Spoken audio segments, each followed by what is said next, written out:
Backlog. How y'all doing? Good. Good. Decent. Word. Mad decent. I went out and drank too much. Decent. Hey. Why would you do that, you old man? You can't do that anymore. Because well, it's my friend's birthday. Crisis. Okay. Well, so that's your excuse right there. Yeah. And so I couldn't leave him hanging. Understandable. True. Many a bad deed has been perpetrated by not leaving your boys hanging. Because, bros before hoes. Hoes before bros. Wait, what? See, like, the bros always come first. You always, like, if you have to, like, bury a body, like, I'm not saying, like, obviously you'd help your friends bury a body, but, like, if you needed help your friends. But you're also saying that, if you need help, yeah, hit me up. Exactly. I got it. Hypothetically. Yeah. Allegedly. I mean, I might judge you while getting the carpet out of my car, but Wait, why a carpet though? Soaks up blood the best. Oh, okay. Yeah. I mean that makes sense. I was just wondering if it just made the body heavier or what the dynamic of that was. I believe it's easy they're to used cover the for body. Body transportation. Yeah, it's just all around good thing to have. So you're saying like if like I was just thinking like, if it covers the body, like you gotta have like a pretty big carpet just chilling around. And then it comes to like, like what kind of vehicle you're driving, you know what I mean? I mean, carpet's not that expensive if you just want to get like a human body roll-sized piece of carpet, right? Right, you're like some ugly carpet. So, yeah, and then you bury the body, like probably 6 feet deep, right? Okay. Something like that. And then you fill in like about 3 feet, and you put like a decoy carcass, like some roadkill or some shit. Oh damn. Yep. On top of there, and then you put another 3 feet, so that when the dog just goes sniffing around, they're like, "Oh, okay, it's just a fucking animal carcass." Dude, I saw it on CSI. That's how you do it. That's legit. I just want to say that you sound like a professional. No. Like you might have done this before, I mean, it's crazy what you pick up on the internet. I'm just saying, Yeah. It's got the info. Okay. But I mean, then comes the question, why are you looking those things up? Hey guys, I just want to let you know that right here we had a cutout in the audio, so we got that fixed. But sorry about that. We're gonna continue right now. Here we go. That should be better. What'd you do and what'd you break? I didn't break anything. I was just organizing my. Okay, so Breezels, can you hear us now? What'd you break? Just stop. I just want to make sure. Okay, so we back on the on OBS, you have an option to hide items. So one of those was the Discord, and the other one was the Yeti microphone that I'm using. So I figured if you just hide it, that means I wouldn't see it. Oh no! But it in fact turns it off. Indeed, it disables it and hides it because it has it from existence. Because it has an eye like figure, like icon. And then it just has like a line through it. So I thought it was still working. But yeah, it makes sense. My bad. It wouldn't be a backlog podcast if there wasn't some kind of technical difficulty. Random audio issue? Oh yeah, of course. Apparently, yeah. It's part of our charm. I mean, I kind of think of it as like my curse. Like, one per episode. Yeah, something weird has to happen, like Quintessence disappearing, not recording half the podcast. How'd you pull that one off? I don't remember. Huh. So Breezels, that's the thing is like you're not even the first guest to show up an hour late. You're actually the At least you second. showed up. At least. What do you? Wait, did somebody We're else? talking about somebody I know, and I can't imagine who we're talking about here. Wait. August just didn't show up one time. I don't even remember that. Yeah, you did. He failed. No, didn't I? I at least text before I bail. I don't. It was like 45 minutes into the podcast. You're like, "Hey, I got a text from August. Oh, he's not coming." Okay, yeah, maybe that tracks. That seems legit. I don't even know what episode that was. I probably didn't even know when the podcast started, but yeah, that sounds about right. Well, it varies. It does. Heavily. It moves around. It's a moving target. You got to catch it. How's Matt feeling today? I mean, the podcast could really be anywhere between, say, 4 p.m. and 7. Yeah. It's 7. Well, basically the way I've been looking at it is our podcast has like been so close to Rider Club, and every time we've been bumping into the Rider Club time. So we have to we have to get a little bit, at least a half an hour to an hour. Speaking of Rider Club, I found out like there's a whole like channel on Twitch that's like biting your style there. Like there's a dedicated channel for like Kamen Rider episodes on Twitch, bro. Oh, Crazy. Really? Yeah. I mean, I was looking there's for the that. official channel. Yeah, there's like one for that. There's one for like MXC, and there's like one for like one other thing. That's badass. I can't wait until those channels get shut down. Yeah, I know. No, it's an official channel. Yeah, they only have like a couple episodes. They use it to kind of like test the waters for various series to see what should be like brought over. It seems like.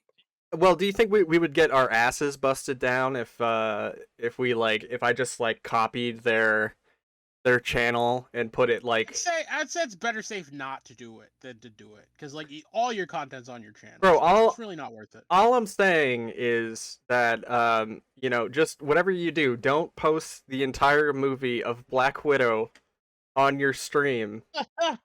Suicide Squad. Oh, it was Suicide Squad. That's right. You gotta hold a video game controller if you're playing a game, right? That makes it okay.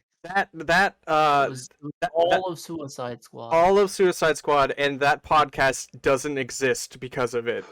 What a shock! I would have thunk it. Like it went straight to. Wait. So the podcast we did doesn't exist because of it? Yes. On Suicide Squad, yeah. Oh no, it doesn't exist. Our podcast got deep sixed. So basically, what happened was I had the volume completely off. I was like showing sections of it as we were talking about it, and then the whole ass movie, and then eventually I just played the whole ass movie with no volume. The stream every so often. I'm like, is this just the whole movie? And I'm watching all the scenes go by. Yeah, he's playing the entire movie. Mistakes were made. No wonder we got.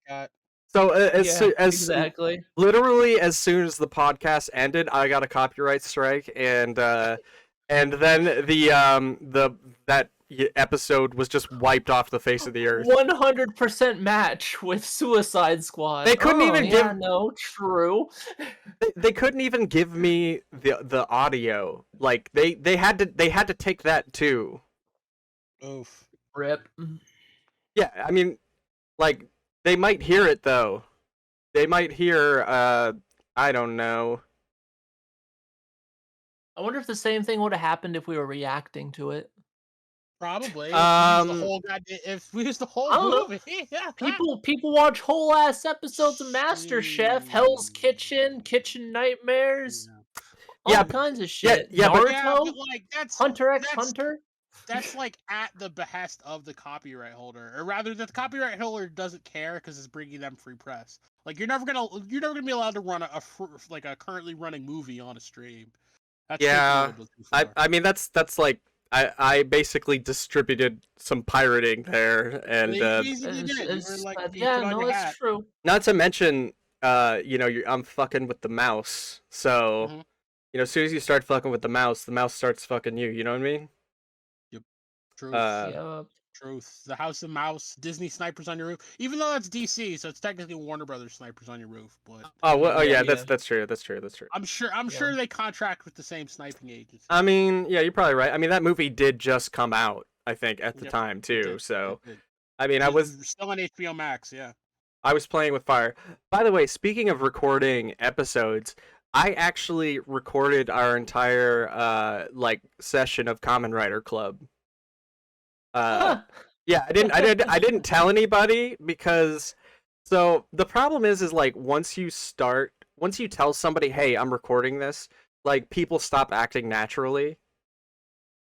And so like, you know, like it kind of like it's like candid, you know, like I think when we had Chewy on the podcast, and Chewy, not that he was uncomfortable, but he just wasn't being himself, you know, like he didn't feel I don't think he's ever been on a podcast before. So like but then when I'm recording and we're watching Writer Club, he's a different person, man, from that podcast to, you know what I mean? So I just really wanted something that was candid, and now the secret's out. He's gonna know. well, Which one did you record? last week's episode, yeah. And so like I think he honestly when I thought it was a funny episode, like that we recorded. Like it's sort of like you know, it felt like a mystery science theater type vibe. We were roasting it a fair bit, and but I was enjoying it. Like I enjoyed that just as much as I enjoyed the show. Yeah, it's fun. Yeah, Writer Club is a good. I look forward to it every week. Yeah, me too. Although I suppose as the host, I should look forward to it every week. True. You're just like, nope, this is the one job I hate every week. The one job he fucking hates. Yeah. Respect. It's like, God damn it, bro. If damn, I swear to go no. Attention to go, baby. If I could, I swear to God, I would pay one of you to edit for me though. If Dude, if I could. It's a nightmare, bro. I don't know anything about editing. Yeah, and I have zero time, but gosh darn, I know the struggle. Editing is definitely like one of those things that's like the icing on the cake. It's having heard like unedited content and unedited podcasts and seen unedited videos that people just don't have the time to like throw up there. That yeah, I mean, editing definitely adds a lot. Well, it's just like when like last week when Quintessence had, you know, he had to leave the podcast. I actually had to go through and edit in telling people that Quintessence was no longer, because he didn't announce that he was leaving. Breezels was telling his life story. I didn't want to interrupt that. I mean, fair enough. But I mean, I sent you a message. Yes, you sent me a message that I couldn't read because I was doing a podcast. I don't know, yours. Oh, okay. I do. Breezels, do you use Premiere Pro? Just out of curiosity. Because if you do, that's what I use. And the problem is that if we use different editing software, it's harder to like transfer over. You know, like what is it like? I don't know what the Mac code stuff like. Yeah, that. Use DaVinci Resolve. I've never even heard of that. So yeah, like, there's some free stuff out there, but you gotta know how to use it. Yeah, everything I use is through Premiere Pro. So I mean, I'm so used to it, and the amount of editing I've been doing, I've been getting better and better at it. Dude, Adobe's got like a death grip on the editing industry. Like holy shit, for like everything. Yeah, crazy. For sure. I know people that pay what like the full Adobe suite, which is like $400 a year. Like my God, they must be making bank. Well, I mean that's the thing is like every kind of knockoff editing software is basically just copying Adobe Premiere Pro. Well, I mean, like, there's only going to be so many configurations of features. So yeah, a lot of them are going to look alike at the end of the day anyway. Yeah. But yeah, like everyone uses Adobe. And I get it; it's really good. But at the same time, like, oof, the way they're making money off people. Yeah, it hurts me to watch. It wants you to like, yo, this is the professional editing software. And but yeah, I still suck ass at After Effects, but hey, I could do Photoshop now and a lot of just Premiere Pro. Cool.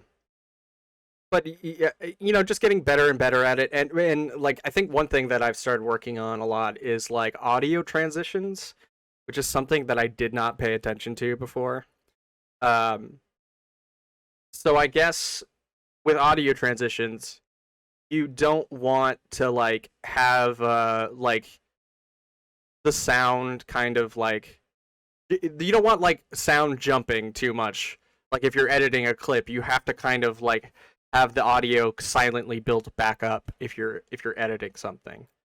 Like you can't just slap two audio, together. You know what I mean? Yeah. That's what I would do on media, and of course, if you're trying to combine them or layer them, you want them to be kind of consistent. Yeah, I get it. And not to mention like with outros too, like making sure that those have like fades and instead of just leaving it be and just having the video end, it's like leveling up like a professionalism to a video. But yeah, that's kind of like what I've been fucking with as of late. Yo, should we start with our weeks? How was your week, August? That was pretty solid. Busy. School's back in session, so really trying to grind in that. Also working full time, so that's a nightmare too. But trying to do both. But we hanging in there. We fighting. It's my weekend, so just doing homework, doing laundry, trying to do podcast. Yada yada. Trying to haven't been able to follow up on all of it. Like I wasn't able to watch like the full 40-minute Nintendo Direct. But I was able to like catch like the 6-minute like IGN highlight. We actually the lucky thing is we both me and Quintessence both watched the entire thing. So nice. Well, I watched the highlight, so I know like what they presented, so we can all talk about it a little bit later. We could talk about our reactions to that. Oscar noms released this week. We can talk about those a little bit, based on what we've seen or haven't seen, what we expect to win, being like the clear winner. mm-hmm. like there's an animated movies category, and I don't know what the fuck. Well, so there's always been an animated movies category, but the real joke is that like if you know anything about like all the hype and all the buzz that's been going on around like a certain piece of media lately, it's probably the clear front runner to win. So like I don't know, but at the same time, is there some Colombian Disney movie? There's a potential. There's a high potential for it to be that. Like #1 on every music and whatever. That movie was stupid good though. What was it? No, I bet it is. I bet it is. We're not gonna mention the movie until we get there. We're gonna save it. But yeah, I actually, expect that to be a clear winner. I know. Okay, I know exactly what you're talking about. It doesn't take rocket science. You don't have to be Sherlock Holmes. Right. Okay. Yeah. But yeah, you don't have to be a rocket surgeon, right? Rocket surgeon. Right. Exactly. Man, those wires. You gotta cut them. You don't gotta do human rocketry to figure it out. Exactly. But, yeah, so that's probably the easily the favorite, but we'll talk about it. We'll talk about the other ones. But yeah, other than that, yeah, just keeping an eye on whatever's coming out, whatever's releasing. I still need to catch up on Peacemaker. I have like 2 episodes to go to the end. But I loved what I've seen so far. There's I mean, I guess the only good thing I can say about that is that there's still 1 more episode left in the season. Oh, is there? I thought there were 7, but there's actually 8 episodes. I mistakenly, in my mind, was like, it's gonna end on 7, because you know what ended on 7 this past week? What? Boba Fett, which is such a random number to end on. Like no other. Usually it's like random. 8 or 10. So it's like, man, I heard nothing good about Boba Fett. You know what I heard? Nothing. It looks so weird. You know what I heard was the only good thing about Boba Fett? When it became the Mandalorian. Yeah, people were calling it the Book of Mandalorian. Literally, like, Mandalorian swoops in like 2 episodes from the end. It takes over, and he's like, "All right, I gotta save this show." Bro, I gotta finally a real show. Bro, I gotta get this show on back on track. The crowd went wild. So yeah. I mean, I don't see them doing another season of Boba Fett in the future if that's gonna be the way things go. But honestly though, it's like I didn't even start hearing about the Book of Boba Fett until The Mandalorian came on the show. Yeah. Like until people start getting hyped about it. I heard whispers of this show sucks. Yep. Bring back more Mandalorian. Whatever.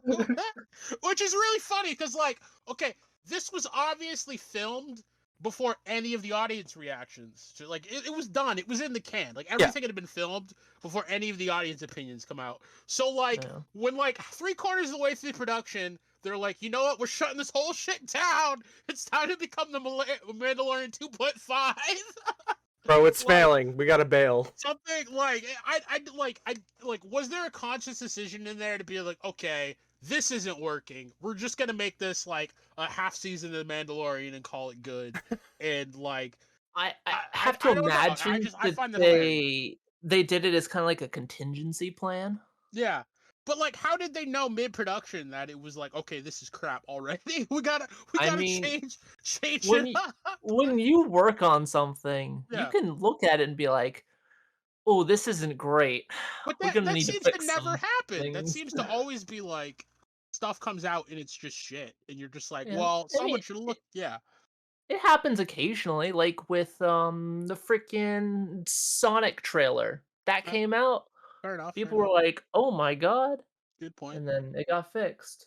Good point. You bet Netflix did that with Cowboy Bebop? I mean, I think they released the whole thing of Cowboy Bebop, and then everyone's like, "Oh, this sucks," and they're like, "Okay, time to cancel it."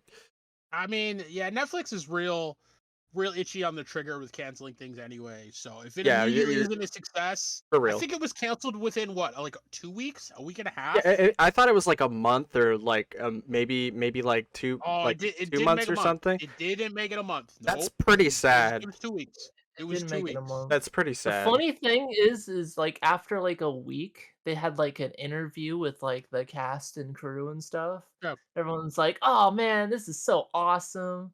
We love this." Well, I mean, like, so half of it's like you're on a production, so it's really hard to talk shit about something you were in.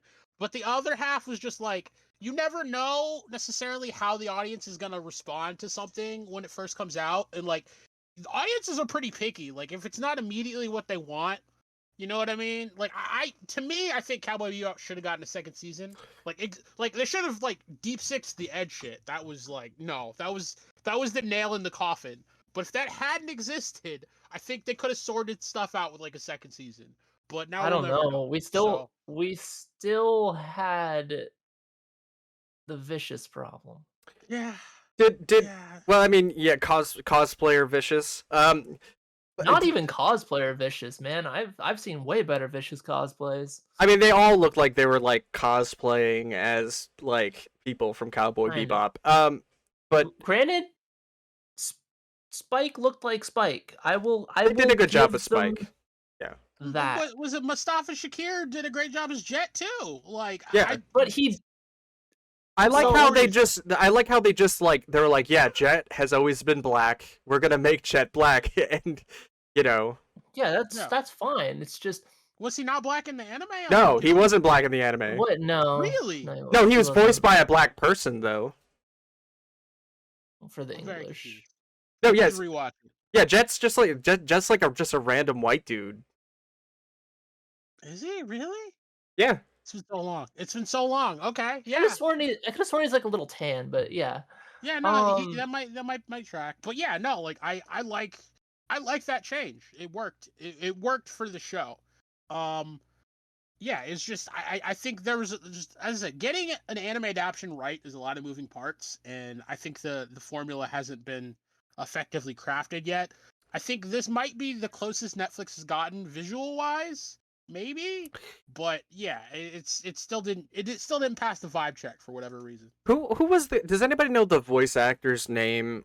He voices what's his name? Who's the Perry dude in Tekken 7? It's blanking on his name right now. The guy who has the dog. What's that? Oh, Leroy? Yeah, Leroy. That's the same voice actor as Jet Black in the anime. Neat. Yeah, so I mean, just the guy voices Leroy in what? In Tekken 7, the guy who voiced Jet Black is the same voice actor for Leroy in Tekken 7. Like, I only know that because I've watched so much Cowboy Bebop. I can just hear his voice and I know it's him. You know, one of those. But anyway, so I think the biggest problem was the characters, for the most part, looked fine. I don't know what the fuck they did with Faye and Ed, but whatever. It was kind of weird. It's fine. The problem is their personalities were just so far departed from, like, the anime. As I said, I think translating anime to live screen is a difficult task in and of itself. Because there's a lot of personality the cartoony nature of anime adds That doesn't to translate. characters that doesn't really translate. Because it Yeah. can't. No, So it can. It Well, definitely can. Because the only good live action anime thing I have seen is the Rurouni Kenshin movies, actually. I still Those gotta do see an those. excellent job. I looked at But, like- those and I was like, "Fuck yes, this looks amazing." but that's like samurai movies have been done before. Like that genre's been, I'm not gonna say perfected, but it's been It's true, but they nail the characters. Yeah, But but like that's what I'm saying. Like it's easier to get than like, you know, a weird kind of neo noir sci-fi kind of I'm missing the word here, but like whatever Cowboy Bebop is, like you can almost describe Cowboy Bebop as Cowboy Bebop. It's got its own kind of flavor. Cowboy Bebop is, But like yeah. I don't think that's really been done really well. In I don't know, live they action could have. before. I feel like they could have taken literally the first episode of Cowboy Bebop and made it into live action fairly decently. Yeah. Because it's not super eccentric or anything like that. It's just like, here are the characters. Here's some quirks about them. Do you think they Here's tried what's to be too going funny with on. it? Like, do you I think they tried do. to add too many jokes? I think they made Spike too meme jokey and Jet too meme jokey. well, Because Spike isn't all jokes. He's also, very serious. Have you seen Altered Carbon? he is a sarcastic son of a bitch, though.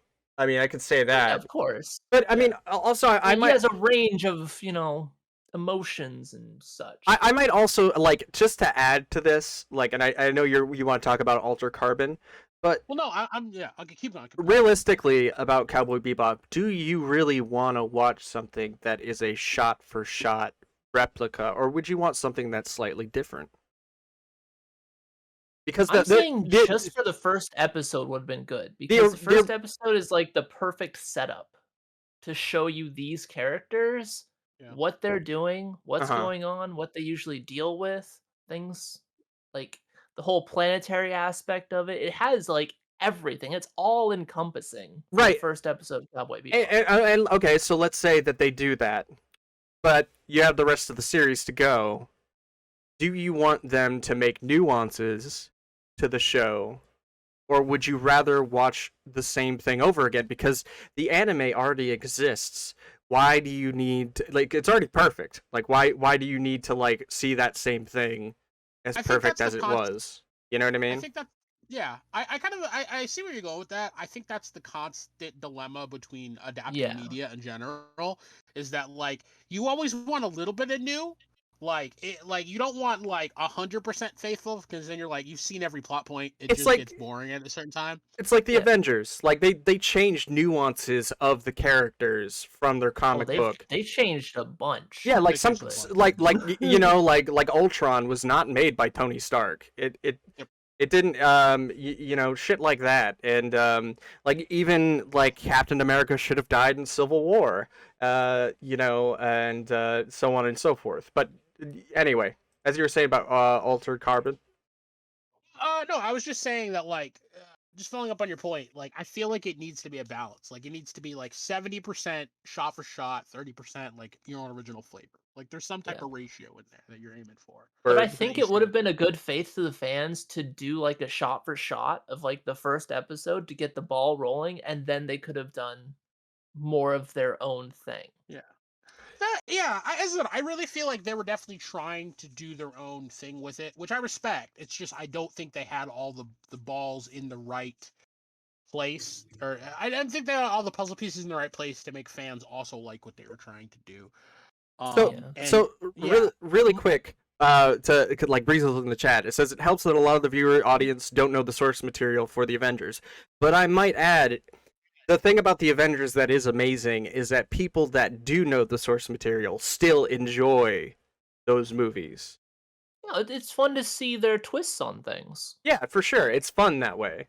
I don't think anyone wants like, exactly every page of whatever story, shot for shot, Yeah. whatever it may be. I mean, they try weird shit. They're like, you know what? Let's make Ego fucking A giant Peter plant. Quill's father.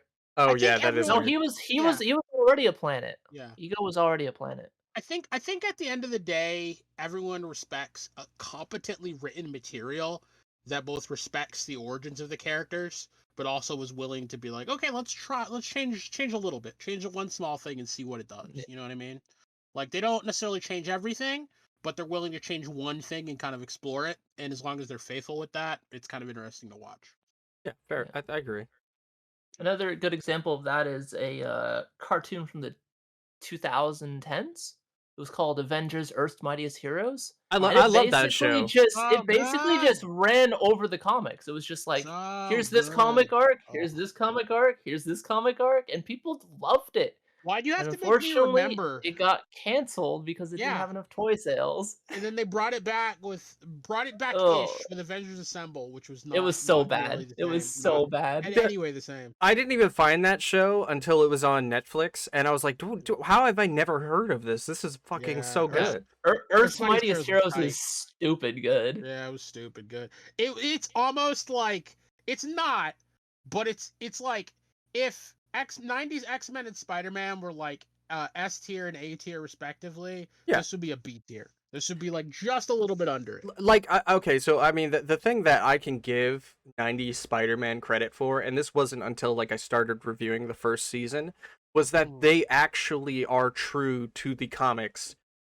And they literally cut out all of the filler in between the certain arcs for the characters. It's great. And so that's why like it was a different time basically. All of the things were doing it. Like you had Batman the animated series.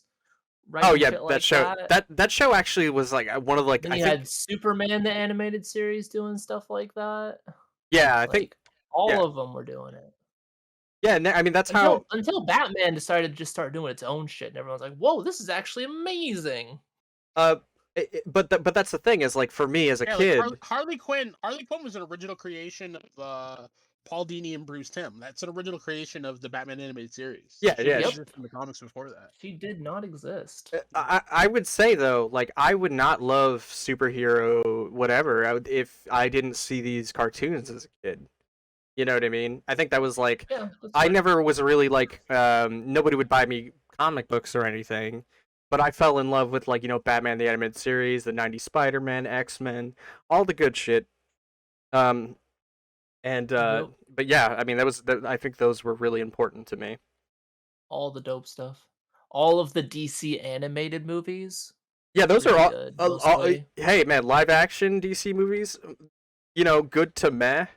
And then, the animated movies are most all good. Also, damn, almost all good. Justice League Unlimited, fucking fantastic. I love that. Those shows. Hell, Justice League Unlimited, we even get a continuation to Batman Beyond. Yes, and Static Shock. And Static Shock. In the same episode. In the same fucking episode. How cool is that? It was pretty fucking rad. Where do I get more Batman Beyond? That's my favorite Batman. Oh, we'll never Terry is just so cool. He's like those movies. He's were such an amazing change. Like Joker, like, oh man, like. Those movies were so good. Did you see the movies based on Batman Beyond though? Like Return of the Joker. There's only one. Like Tim Drake. Yeah, Return of the Joker. Oh my god. Yeah, there's only one movie. I was in one movie. Okay. Where they had like Raging Mad Stan, who is actually like they made a character for Henry Rollins to voice. They literally just made an OC for Henry Rollins to be like. I don't know if anybody knows who Henry Rollins is, but I mean, Batman Beyond was all OCs basically. I mean, so Henry Rollins is he's like a public speaker, but he was also in like lots of like early forming like punk bands like Black Flag. Um, but anyway, I I just had to get that out of my system. I'm sorry. Yeah, no, those the people that made like it's the people who made like 90s Batman and Spider-Man and X-Men. Superman and It's X-Men. like they're like a fine wine. They get like I gotta let the cat out. more Hold up. awesome with time. Like the farther you get away from those adaptions, the more you're like, holy shit. They did so many things right so early in the game that we're still appreciating it. Well, it's like the crazy choice for Batman the Animated Series to draw on black paper. Yeah. For like the pure atmosphere that it created. Yeah. Like brilliant. Absolutely. Mind-blowing. Like created a new high bar for like enjoyable animation for and like, the animation still holds up. Oh, absolutely. Like it's ridiculous. Like it's amazing watching an animated piece of media where the creator actually cares about the story and the characters and the writing, and it's not just shilling some toys. Like, yeah, you're selling some toys too, but like the writing's good. Like, man, I wish Batman Beyond sold some more toys. Yeah, so they didn't have to end it on that canceled mid-season. So fucking season. Yeah, but I think they still made like a final episode, but even then it wasn't like it was odd because it just had this sort of like freeze frame type situation. No, I think the final episode in quotes was Return of the Joker, which didn't make any sense like canonically with what was going on. I think they just needed show. Like I think honestly, I think what happened was they're like, shit, we need something to bring people back to Batman Beyond. And so they were like, oh, what does everybody love? They love Mark Hamill as the Joker. Let's get him in here. And then, you know what I mean? It was just an excuse. Because people, there's something about the Joker. To quote Wooly Madden, the Joker is a great character. He is a good character. I don't know. I think he's both the polar opposite and almost like an alternate timeline Batman. Right? Because the Joker's not stupid. The Joker is a genius, honestly. Like, he just had his tragedies, and his tragedies ended up pushing him a different path. I mean, he can't fight for shit. But he can. He can. The Joker on because he fights occasions has gone one-on-one with Batman. Yeah, because he fights dirty though. That's why that's the only way he wins. So that's still a way of fighting. He can't. Well, yes, I understand, but like what I'm saying, that's why I'm saying he uses can't. gadgets. Yeah, so he does.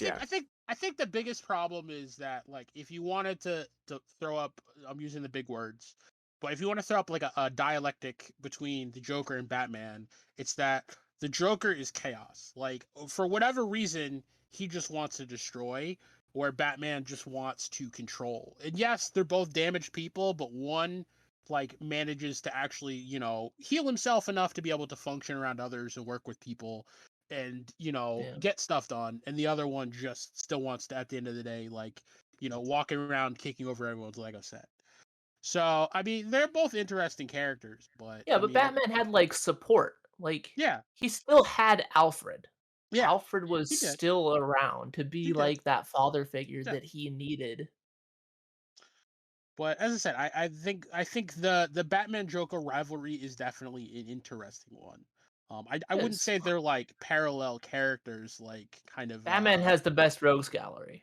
Batman easily is the best. That's just how it is. This just facts. I feel like just like Spider-Man. I feel like you're saying this.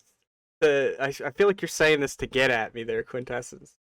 What? Why? Because we've talked about this before, and I said Spider-Man has like the best rogues gallery, and you're like, hell nah, Batman. I mean, that's like the DC Marvel debate. It's an endless rabbit hole. You know, honestly, I'll say this. When I think about it, I would say that Spider-Man is a second to Batman. Like in terms of like memorable villains who are all fleshed out, you know. You know, I think that's like the only thing that he has over like Spider-Man's Rogue Gallery. Is that like you know I'm sure the characters are fleshed out, but like more so on the Batman side of things. Like you actually have empathy towards some of the people, like Mr. Freeze. You know, of course. Yeah. They're both at the end of the day they're both great piece of media. But so most heroes have a decent rogues gallery. Like I like Superman's rogues gallery. He has some cool heroes. I don't care much for Superman himself because you know the whole unbeatable, completely perfect thing. I think when he's written well, he's amazing. Have you written well? It's difficult. Have you ever watched? You know what? I wasn't a big fan of Superman either. Have you ever watched All-Star Superman? Yes. Okay, I thought that was a movie that was really good, like in terms of like it was good characterizing him, and then also there are a lot of moments in Justice League, like the TV show where like you know you realize how much of a badass he really is, and like remember like when he fights Darkseid and he's like, oh, I get to go all out on you. And then it's like, and then you're just like, oh shit, he's never going all out on people. And it's kind of wild, but I mean, Superman is intentionally written vague, so the writers can do whatever they want with him. He's written to be unbeatable.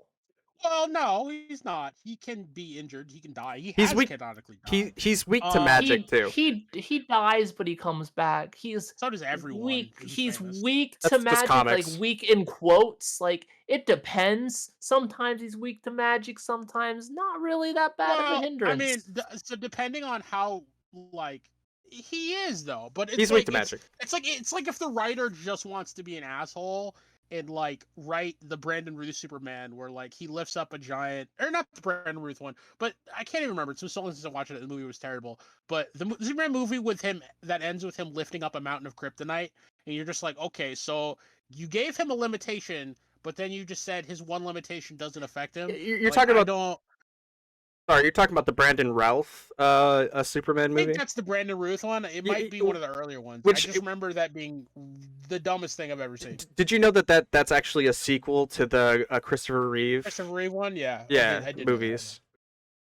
But I mean, like, at that point, you're just like, okay, you're like, this is worse than a shonen anime if you're asking me to still believe this is how the problem gets resolved. Because I'm like, okay, we could have at least tried to write something that's, you know, suspends disbelief.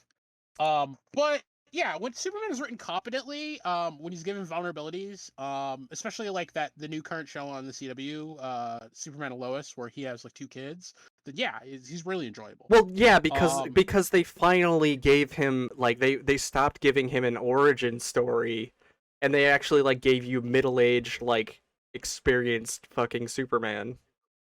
Yeah, that can be really interesting. But I mean, when he's written, I think a lot of writers just don't understand Superman.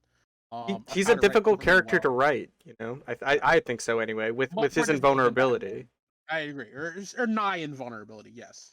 Yeah, near invulnerability. I mean, he literally just comes back from the dead all the time. But so does everyone else. Everyone in comics pretty much has died and come back. Like Spider-Man, you know. It's not really saying a whole lot, but anyway, okay. Bro. So moving on. Do we want to talk about? Wait. Talking about. I mean, not that I don't love talking comics. But... I need to say one more thing. Okay. Have any about Superman? Have any of you guys ever heard of pink kryptonite? Yes, I do. It's the one that makes pink the horny, kryptonite? Right? Pink kryptonite. It actually makes Superman gay. Oh, okay. That's in the comic books. That's canon. I've heard of red kryptonite. I can't believe that they actually did that. Holy shit! It was a product of a different time. Let's just say that. Yeah, for sure. Sorry, I didn't mean to. It was written in a different time. I'm just saying. Whatever. There's some weird stuff written in early comics. I only bring it up because like when I first heard that, I could hardly believe that they actually did that, and like you know, it kind of blew my mind. And anyway, yeah. So Frank Miller's Dark Knight comics have some sus stuff too, but I mean, Frank Miller's also like kind of crazy, so it is what it is. Safe Space was pretty effectively canceled. Yeah, What that is was that? also really.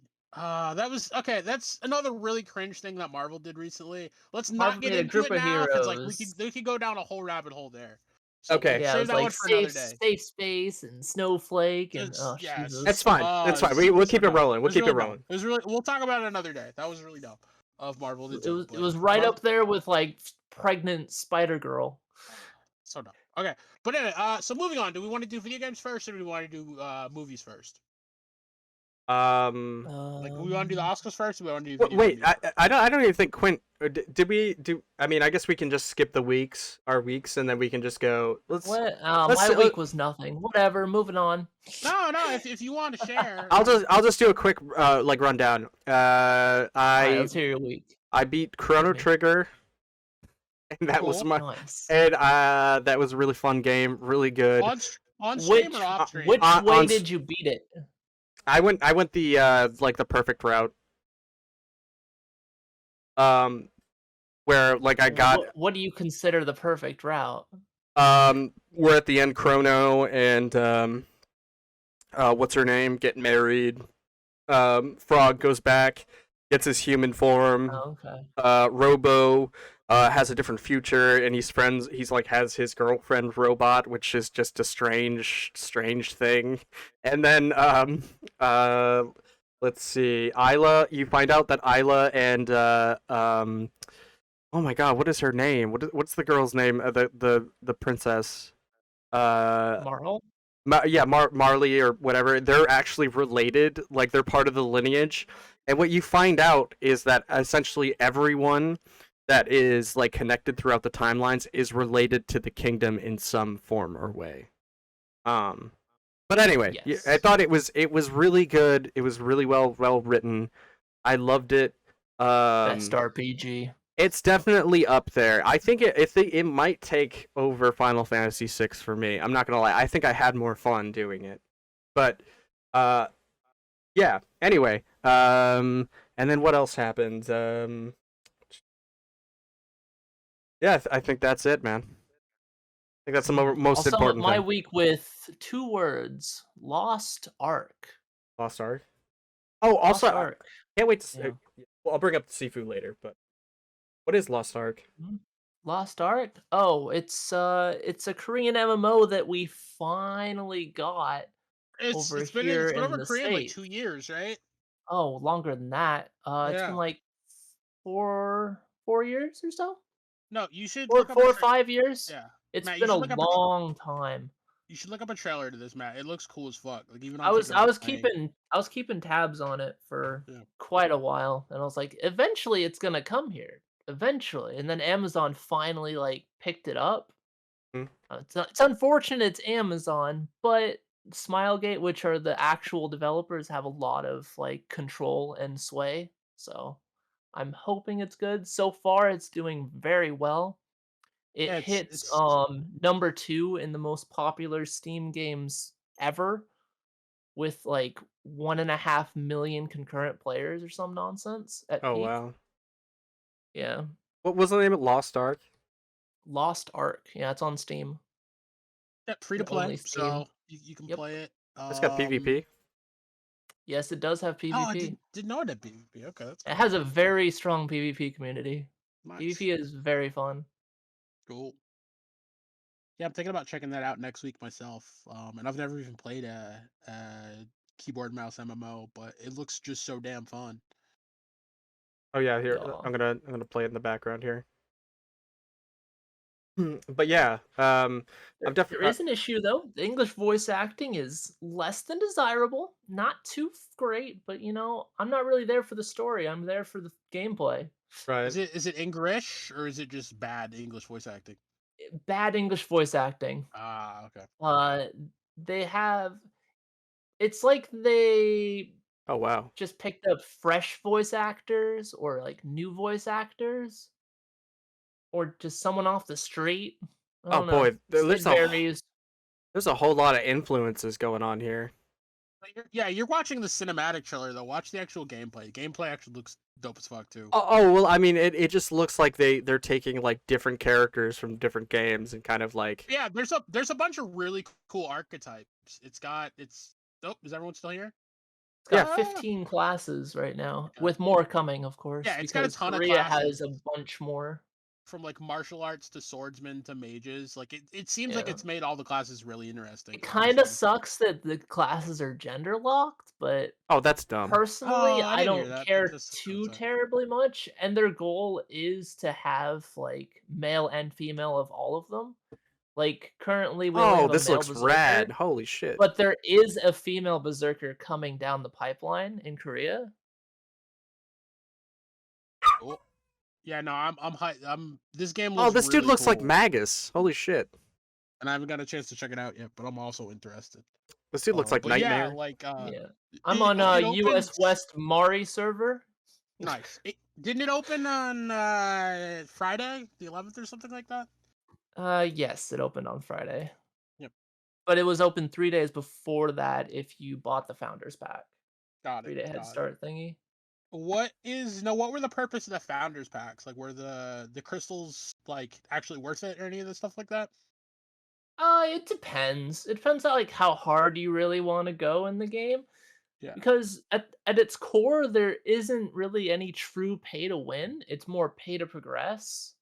But even if you like pay to progress, you won't end up like knowing like boss mechanics and stuff like that. So you could still just get one shot. So like little Jimmy that hasn't paid a cent, and then like Mr. I think I'm a Chad like Joseph or whatever. He paid like $1,000 to get further than Jimmy, right? But Jimmy actually knows the game, and Joseph doesn't know shit and just bought his power, and he dies. And then Jimmy finishes the quest, you know? So what you're saying is skill matters. Yes, a lot. Heavily, yes. So okay, I respect that. The Korean meme for Lost Ark is it's pay to lose. Pay to lose. Yeah. But yeah, I think that's why I like fighting games, because it's like you're never feeling like a lot of times you're being carried by a system. It's like usually most of the time, if you're playing a game, and you're beating somebody, it's because you're better than them, at least at that moment, Yeah. Well, like for example, PvP. It's true even. Gear doesn't matter. It's true even. Good. I love that. All skill. Yeah, it looks really interesting. It looks like kind of like a better version of Diablo.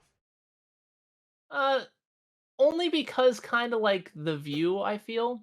It's an MMO. It's an action MMO at its core. I think that's where a lot of these games got their inspiration, but it's been years since Diablo, and of course the franchise will have to kind of grow and evolve. So my only one gripe with games like this is I absolutely hate playing on keyboard. So it's like the only thing that kind of stops me from, you know what I mean, attempting these. I just bought a mouse. Controller functions. Oh, they do have controller? I haven't tried it, but apparently it works okay. Okay. As I said, I heard it was an action RPG, so it's an action RPG. I figured it would have controller as well. What was it? What's the game? Like, I think it's called like Chef Simulator or something like that.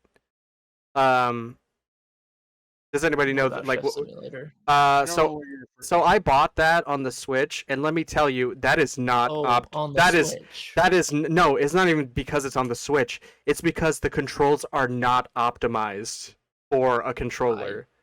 I could see that. It is like literally one of the worst feeling games ever that I've ever played, because I have a hard time picking things up because I either move past the item or, you know what I mean? It got really annoying. So yeah, don't buy that. Sounds pretty shitty. Buy the PC version. I hate when that happens. But yeah, it's the minimum effort a developer can put in to make their game playable on someone else's system there. Yeah, 100%. But yeah, so no, Lost Ark looks really cool. That was probably one of the things I was going to mention as for like things to be looking out for to play. But it is very fun. so far. So And hopefully Amazon don't ruin it. But, hopefully, we'll fingers see. We'll crossed. see. We'll Fingers see. crossed. If it makes them enough money, then maybe they'll leave it alone. Who knows? But yeah. So do we want Let's to talk see. about what Yeah. we're saying?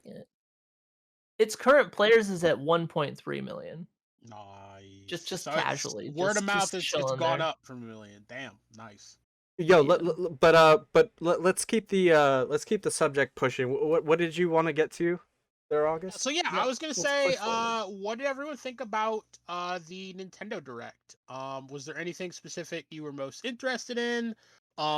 It was like 41 minutes. They came out of the gate with like, I think this is everything up to halfway through the year, something like that. Like it's not the whole year. They do like I think 2 a year, main for like internal content Nintendo Directs. I think Yeah, this sometimes is there's like apparently mini like the Direct. first half of the year for their releases. Here, I'm gonna in the Discord, I'm gonna send you guys the actual list if that's cool with Yeah, you. well, I was gonna list it off. I was gonna list it off for chat, but So you can take a look at it if you guys want because to. I have it written up here. I was gonna Sure. list it off for the podcast, but essentially, let's pull up your link too. I remember things that interested me, but that was about Yeah. it. And also things I was like, wow, really? Why? Mm-hmm. So that's where I'm at on the new Fire Emblem Warriors, because I'm like, did the other one sell that well? I don't know. But Fire they Emblem did it anyway. sells. For waifus, yeah. Like, did the Warriors game sell? Not the Fire Emblem. But Yeah, like, no, it sold. People the didn't Dynasty really Warriors care one, much did it? for it, but it sold. Yeah, everything Yeah. Fire Emblem sells. I don't know. I It- like. Maybe it's just because I haven't played it yet, but to me, like Fire Emblem Three Houses, like it feels more bland than some of the old previous Fire Emblems, and like I don't know if like what to necessarily assign that vibe I get to about it Yeah. to, but like when I saw this trailer, I'm like, oh, I kind of don't want this actually. Like I kind of didn't need a Fire Emblem Warriors from this game, but they did it anyway, so. I mean, if Nintendo has the option to make money, they're gonna try to make money. But yeah. So based on your list, we have the Advance Wars remake. That's really cool. I think a lot of people. I love like, Advance Super Wars. hype. Yeah. Have been wanting. Super hype. Was it? It was on the Game Boy Advance, right? Yeah, it's a Like, it's a trying to remember GBA. It was how far on- back I need to go. Yep. I emulated the GBA. shit of that game back in the day. Yeah, I had the heard this first was one and super fun. emulated the second one. So, I'm pretty happy for people who are old school Advance Wars heads, because now they get some new content finally after years. Well- even if it's a remake, like Yeah. it's nice to get Yep. something that caters to something you grew up enjoying. That's true. No Man's Sky Switch port. I think No Man's Sky is still gonna go down as like the most turned around game ever for like underwhelmingly not living up to expectations on release to actually starting to live up to expectation a couple years in. Like at the very least, you have to give them credit for like staying with the design of the game and like adding in the features that people wanted finally. It's not a perfect game, but I've heard there's a lot of people that enjoy it. And the Switch port looks like a PS2 game. Hey, word. It's a big game. Yo, dude, we don't all, we don't have like the PS5s and the PCs, we don't okay? have 3070. I don't have a PS5. Who can find a rigs. PS5? That's the trick question. They don't exist.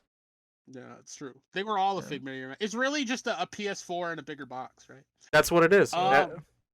Mario Strikers? Hold up, August. I think his call dropped here. But he raged so hard. Yeah, he got real mad that we talked shit about the Switch port of No Man's Sky. But he couldn't handle the heat. Understandable. Oh. Yeah. Welcome back. Yeah. Your call dropped. Now you are. Oh shit. Okay, where did I leave off? We were talking about No Man's Sky. I've been talking about it for like 2 minutes, so that's not sure where I was. But I'm just happy people get a chance to play it. I've heard it's an enjoyable game now if you like kind of like simulator chilling games. So now, I wouldn't doubt. My only beef with this game is that, of course, you're gonna have the PS2 graphics, but at the same time, I'm assuming load times are gonna be atrocious, and it's probably gonna be a cloud game. It's gotta be. Oh, yeah. What? No, it's not a cloud game. Not with those graphics. There's no Dude, way. may I remind you that Kingdom Hearts 1 and 2 are on the cloud.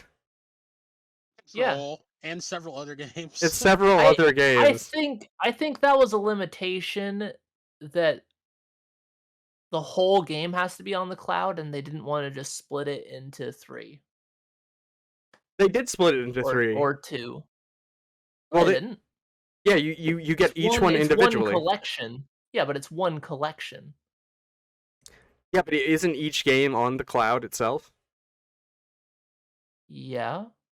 Yeah, so it's like, I don't know. But I'm saying, like, when you have the what the fuck was it? The Intergram Masterpiece.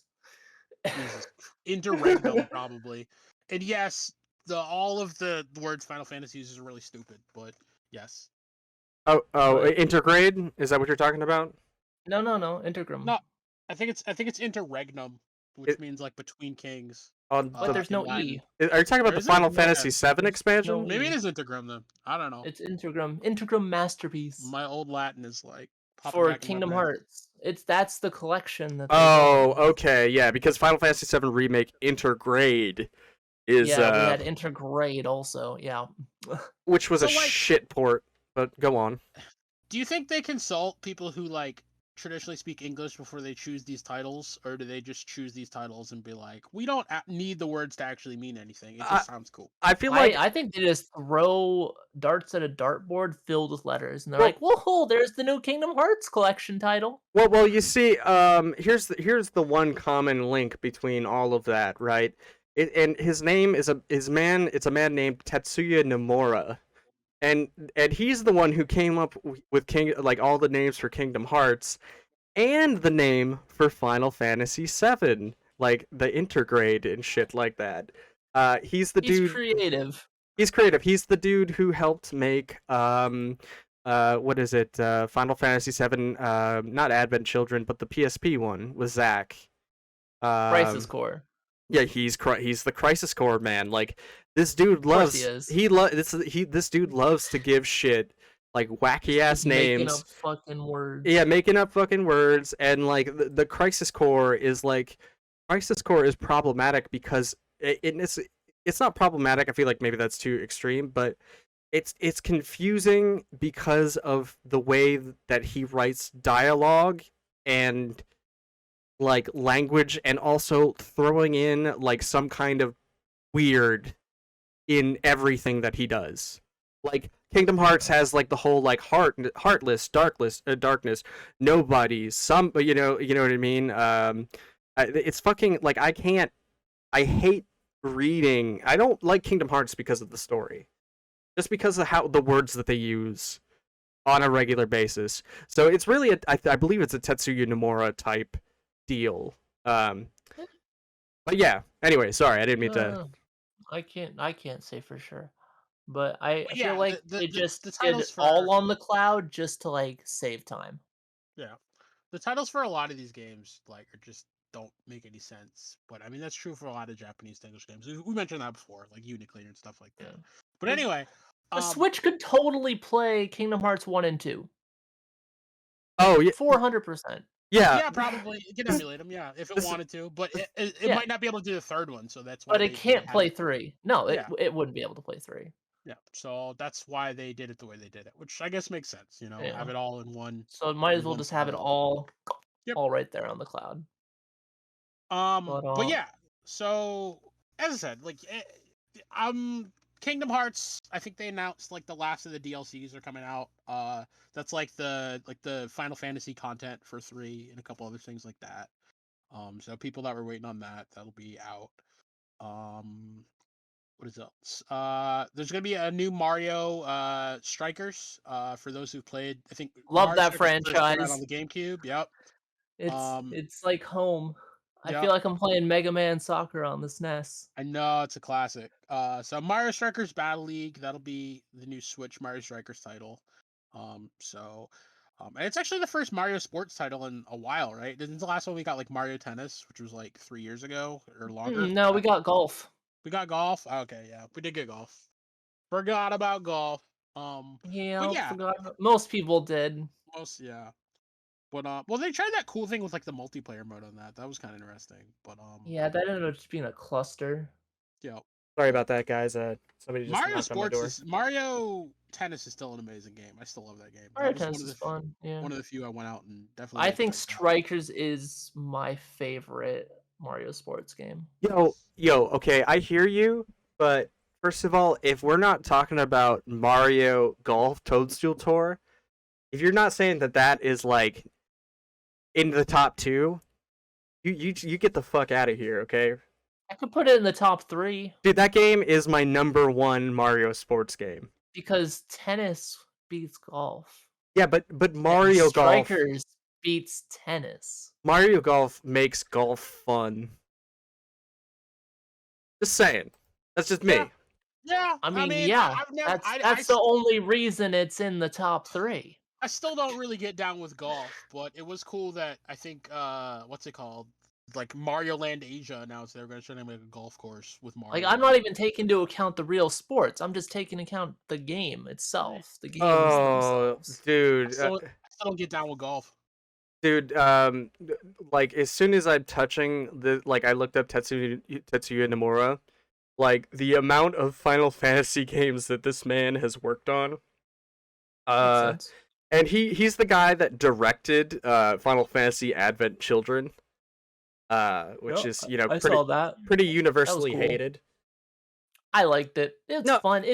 You grab some popcorn, you watch that shit, you're like, man, this CGI is aged terribly. Well, when it came out though, I was hyped because I thought it looked great, and you know what I mean. And like I was like, still just as confusing and lacking substance when it came out. Again, that's the Tetsuya Nomura factor.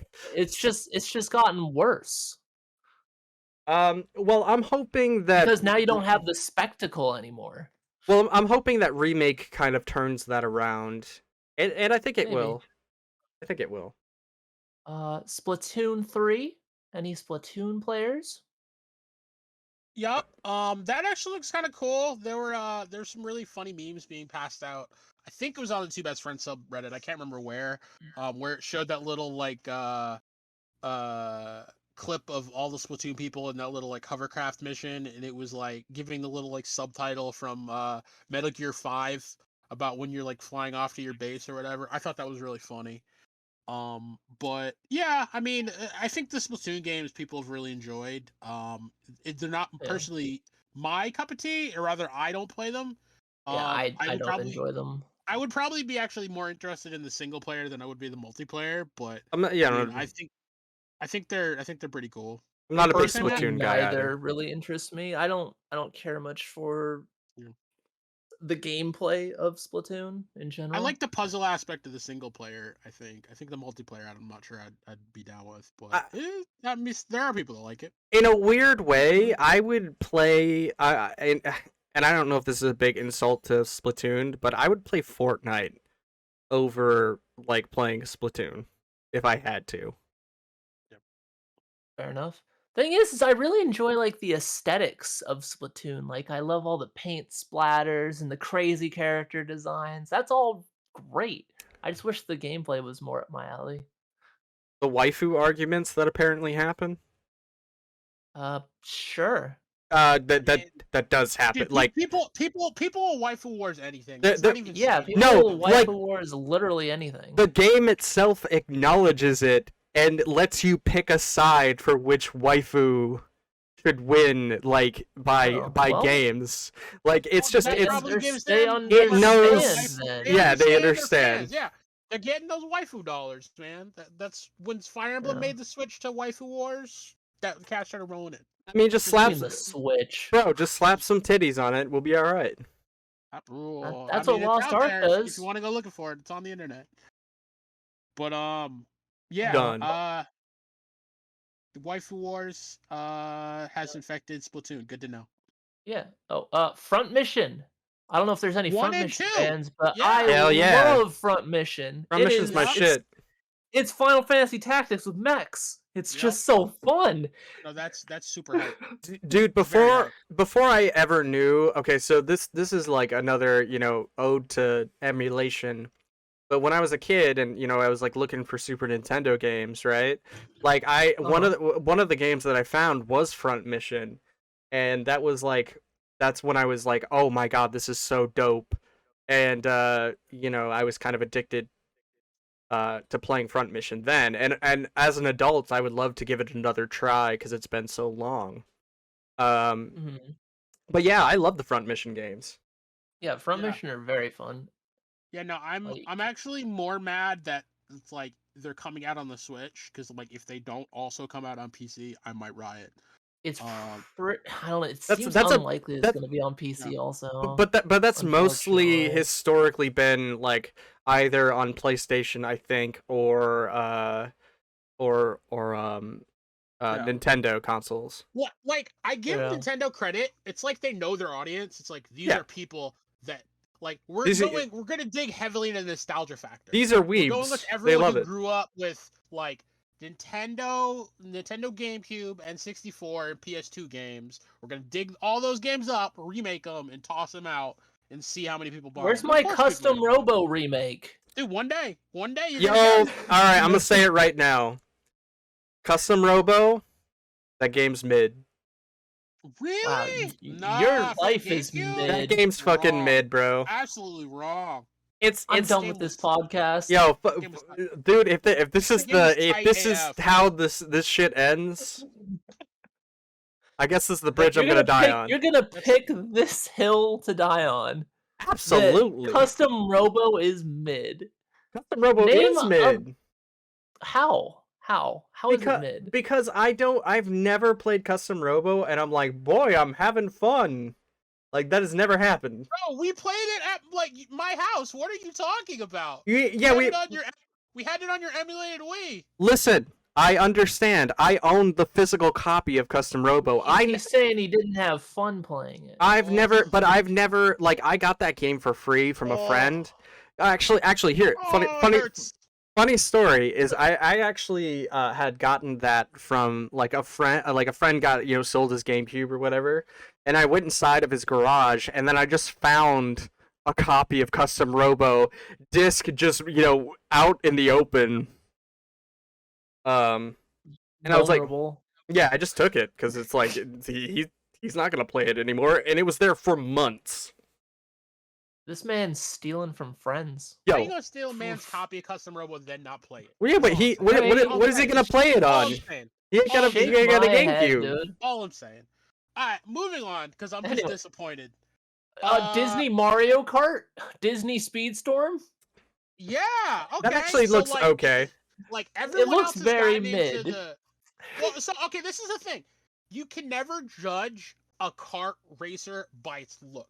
Because like art direction is one thing, gameplay is an entirely different thing. And if the gameplay is tight, I'll fucks with it. Like Diddy Kong Racing, it doesn't look as amazing as Mario Kart, but the gameplay is hype as fuck. Diddy Kong Racing has more fun gameplay than Mario Kart. Yeah, but it doesn't. I'm not gonna say that. I will die on that hill. Listen, if you're okay, so I would say that the kart racing in Mario Kart is better, but the ability to have like the different flying, like all-terrain type shit, and being able to pick your plane is really like what makes Diddy Kong Racing its own thing. Basically stole that for Deluxe. So yeah, that's true. I mean, that's like 7 games to get there. I mean, it might have actually been in 7. Isn't Diddy Kong in Mario Kart 8? Probably. Yeah, well, because if he is, then essentially Diddy Kong Racing can just get deleted. I wouldn't say that, but that's rude. Right. No, I mean they're both great games. They're both great kart racing genres. Crash Team Racing, I'm not as big a fan of it, but it has some fans. There's some fun things about it. I've met one person in my entire life that's like, yo, Crash Team Racing. We gotta play that. It's got its own special little like feel and fun to it. Yo, dog, we hitting up that Sonic Racing game? Dude, the Sonic Racing games are actually fun as fuck. That's a whole nother argument. They're okay. Yo, he's gotta fuck with them. He's gotta drive the car. Yo, you can drive as fucking Kiryu from fucking Yakuza, bro. In like Transformed, I think, or one of them. I fucks with that game. You can also drive as Shenmue Man in his his forklift. You can drive as the forklift. You can drive. You can the main character from good. Shenmue. They gave him a forklift to drive because there's awesome. a forklift mini game. That's the only thing he drives in the game. Yeah, awesome. absolutely. Shoutouts to the Shenmue anime that's coming out soon. Oh man, I hope it's better than Shenmue 3. Dude, it's gonna be the best way to like get into Shenmue. It is. It really is. Probably. 100%. Inarguable because the those first games game, are so slow. first game is slow. not aged well. Those games are brutally slow. I get it. It was early. Scott Pilgrim Show. Amazing, yeah, that's gonna be good. I can't wait for that too. Cuphead show looks very weird. There better be like Cuphead some show looks super weird. Cuphead show better have like a lot of adult humor going on. I don't. Damn better. It's got to because I don't know. It looks more childish. It has like the idea is he owes money to the devil because he gambled too much. Yeah, I know. So I don't know. The voices are super weird. Have you seen the trailer? I haven't. No, I've just seen like Cuphead Mugman sounds so weird. It's not how I imagined at all.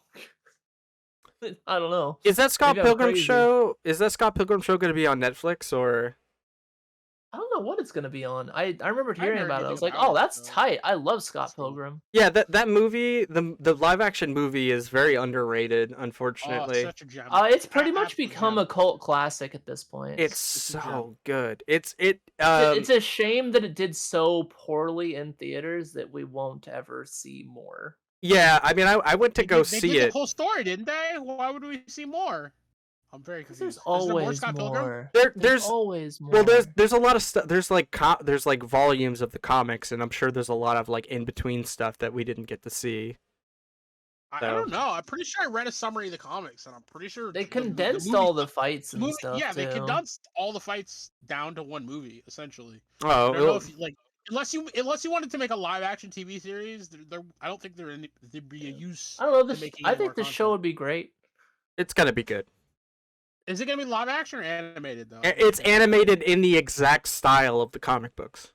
Yeah, that'd be cool. It looks good. Games. Yeah, slash the game. Right. Artwork anyway. So back to the direct list. Mm-hmm. Force Wars, Unleashed. The Force Unleashed. Yes. Another PlayStation 2 looking ass game. Yo. The poor Switch just can't get a break. Dude, the developers they just don't feel like putting in any effort, right? We have games like Odyssey, Mario Odyssey. If you want to feel like a child again, play your Switch games. That's all I'm saying. That's true. They have all of the games from your childhood. You can feel like a kid again. But I already have a PS2. If you sold your PS2 when you were like an adult coming up, my PS2 is you didn't have any money, but now that you have money, you want to play those old games on the Switch? Go ahead, you can do it now. That's all I'm saying. Yo, is it the fat one? Is it the fat PS2? Mine? Yeah. Yeah. What doesn't work? The doesn't read discs?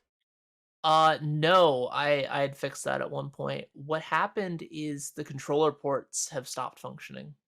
Oh. That doesn't sound like a difficult fix. It might not be a difficult fix. Like I'm not even kidding. In older consoles, like let's say I open up my Super Nintendo, the only thing that's connected to the controller port is usually a ribbon cable. So you should be able to just open it up, replace it, screw it back together. But hey, for some people, that's a lot to ask. So I might, but I don't know. I just don't really have any need to. Fair enough, yeah. I don't feel any drive to play any PlayStation 2 these days. Or if I do, I'm just like, I'll just boot up the emulator. Yeah, fair enough. So do you guys have anything to say about The Force Unleashed, though, as a series of games? There were two of them. They're okay. They're okay. Yeah, that's about it. They made Force powers more fun than other entries for most Star Wars games. Yeah. Like, the only other game I had as much fun with force powers was, like, the, Dark Forces series and, Jedi Academy, which made ample use of force powers as well. Jedi Academy was tight as fuck. Those were good ass games. Jedi Yeah, Academy is my favorite Star those. Wars game. Yeah. Oh yeah, I thought you were talking about KOTOR, but you're talking about Jedi Academy 2 No, just or Jedi 3. Academy and Star Force Wars Unleashed. Jedi Academy. What am I thinking of? On the Jedi GameCube. Outcast, probably. Yeah, Outcast. That's what I'm thinking of. Outcast. Outcast was right before Academy. Yeah, I didn't have Academy because that was part of the Dark Forces series, I believe. Yeah, because for some fucking reason they decided, hey, we're gonna put this game on the GameCube and then the next one on the Xbox, and that's why I got. Yeah, they were all on PC. I got really angry about it. Yeah, but that was like back when you had to buy the fucking like physical box of the game, right? Like that. Yeah, was yeah. Back in the day. You gotta put a disc in, and I have my Jedi Academy box somewhere. I'm a post-Steam PC gamer. I don't feel bad about it. I would never want to buy like a giant cardboard box to put a game in. Same. I have like a set of box failures. Like, I have my collector's edition of Hellgate London. I have no idea either of you know what that is. No, man. No. I'm not a PC gamer. So after Like a classic Diablo one, anyway. 2, the crew for Diablo 2 set out to make another game. Part of them did, at least. And that game was Hellgate London, which was a third-person Diablo-esque game, like, set in the future. And it was a buggy pile of garbage. Like, you were literally falling through the floor and stuff like that.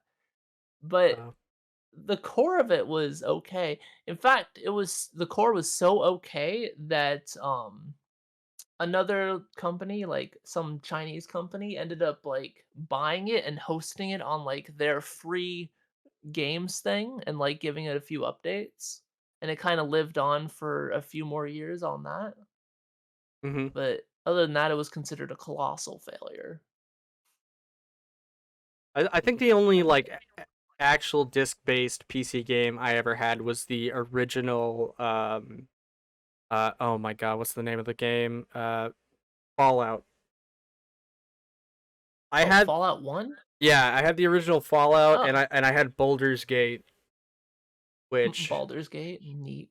Yeah, just the old ass like point and click ones, and they're all point and click ones. Oh yeah. But I didn't have a PC that was strong enough to play most of the games after a while. Like I could play Quake, but it's the eternal dilemma of old PC gaming is that specs for games are coming up so fast that like your PC was like out of date so quick. Yeah. Well, the first time I ever ran into a PC bottleneck was Elder Scrolls Oblivion. Oh wow. Because I played Morrowind, I'm like, oh, Morrowind's awesome. Then Oblivion came out, I was like, oh, Oblivion looks awesome, and I bought it, and my computer could not play it. It literally wouldn't even like launch. Dude, so I ran into that like that broke my heart. That broke my heart, and I learned the sad truth. I kind of ran into something similar, like before I knew I needed to like spend money to be a PC gamer, or at least if not spend money to like know exactly what you're buying. Like I went out and bought like a new 500 computer with an Intel integrated graphics card, thinking I could PC game on that. Oh, and I'm boy. like, yeah, sure. Let's load up Saints Row 2. Oh my god. Whoops. Like characters stuttered every 5 seconds. It was like living in like an infinite world of lag. Mistakes were made. The slowest thing in the world.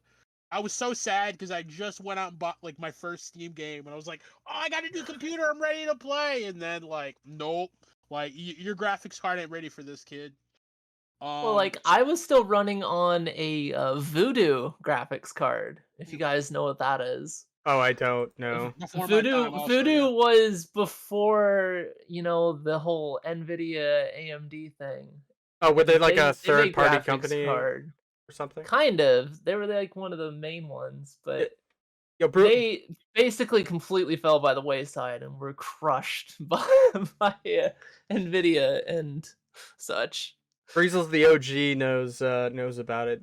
Hey, he knows Voodoo. Yeah.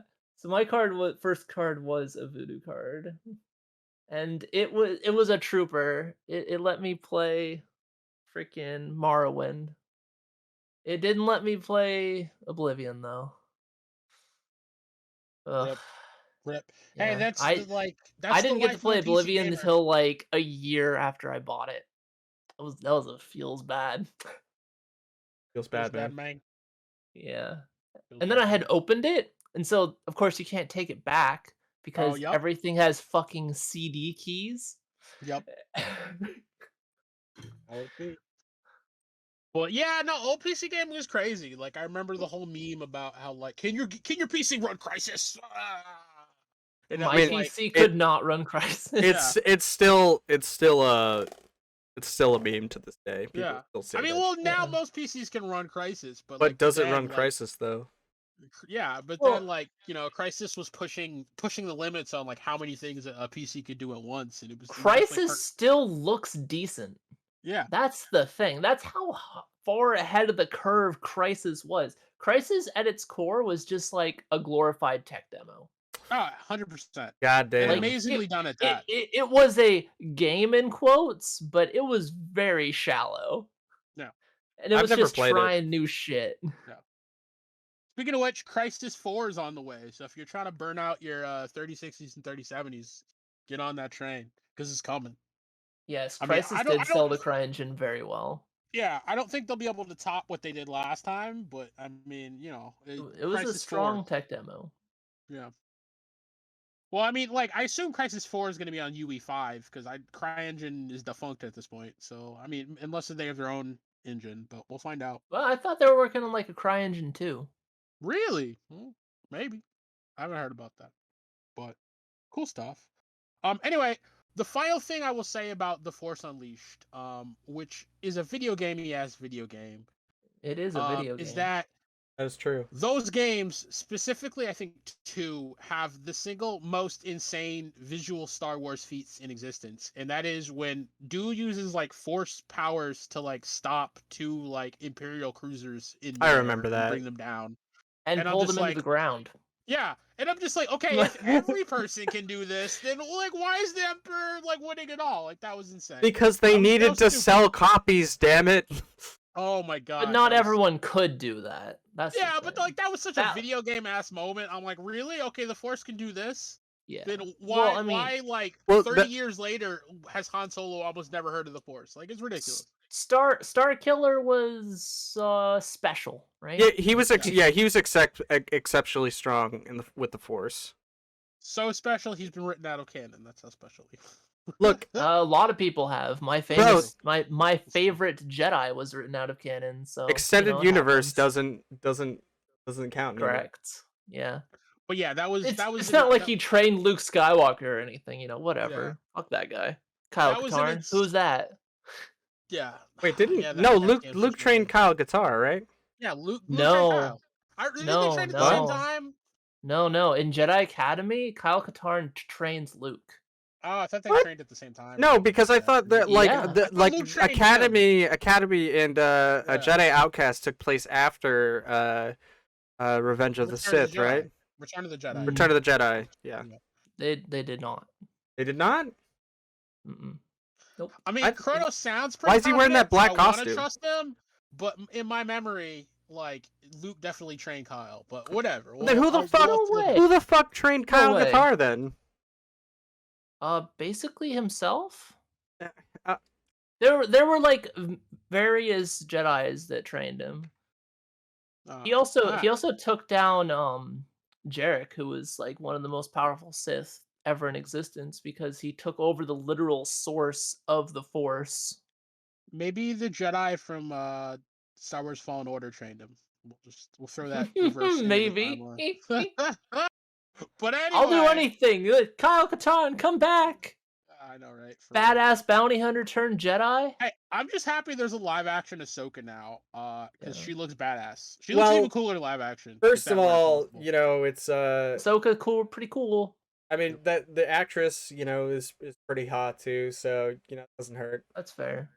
Yep. I can't. Why am I blanking too? Is it Rose? It's whatever. Was in. Why is I know I'm blanking. This hurts me. Rosario Dawson. Rosario Dawson, yeah, that's what I thought. There you Rosario go. Dawson's awesome. Yeah, she was the night nurse in Daredevil. Speaking of Daredevil, right now, if you have not seen seasons 1 through 3, go and watch it because Netflix Disney are pulling the plug at the end of February. So but it's just gonna go on to Disney Plus. No, it's not. It's gonna be Deep Six in the Disney Vault, never to be seen again. Because it's owned by it's like co-owned by Disney Netflix. So I'm sure Disney will never want to have to deal with that weird inconsistency, nor like revenue sharing again. So are you sure? I think the license just ran out for Netflix. I'm pretty sure it's just being Deep Six. So here's the thing: is reverted to Disney Plus. They've been talking about doing a soft reboot of the Daredevil series. Because you know he is spoilers, he appears in No Way Home. So I still haven't seen that. Well, yeah. I mean, it's not like it matters. You wouldn't even know who he was, I guess, if you haven't watched the Daredevil series. That's fair. Yeah. But like long story. What were you saying? Sorry, I didn't want to interrupt. He's a very good lawyer. Yes, he's a great lawyer. Well, he's. Yeah, it's been a while since No Way Home. We can do mini spoilers. Like spoilers like that. For sure. But for Star Wars Force Unleashed, I have not gotten to play those games yet, so I might give them a look.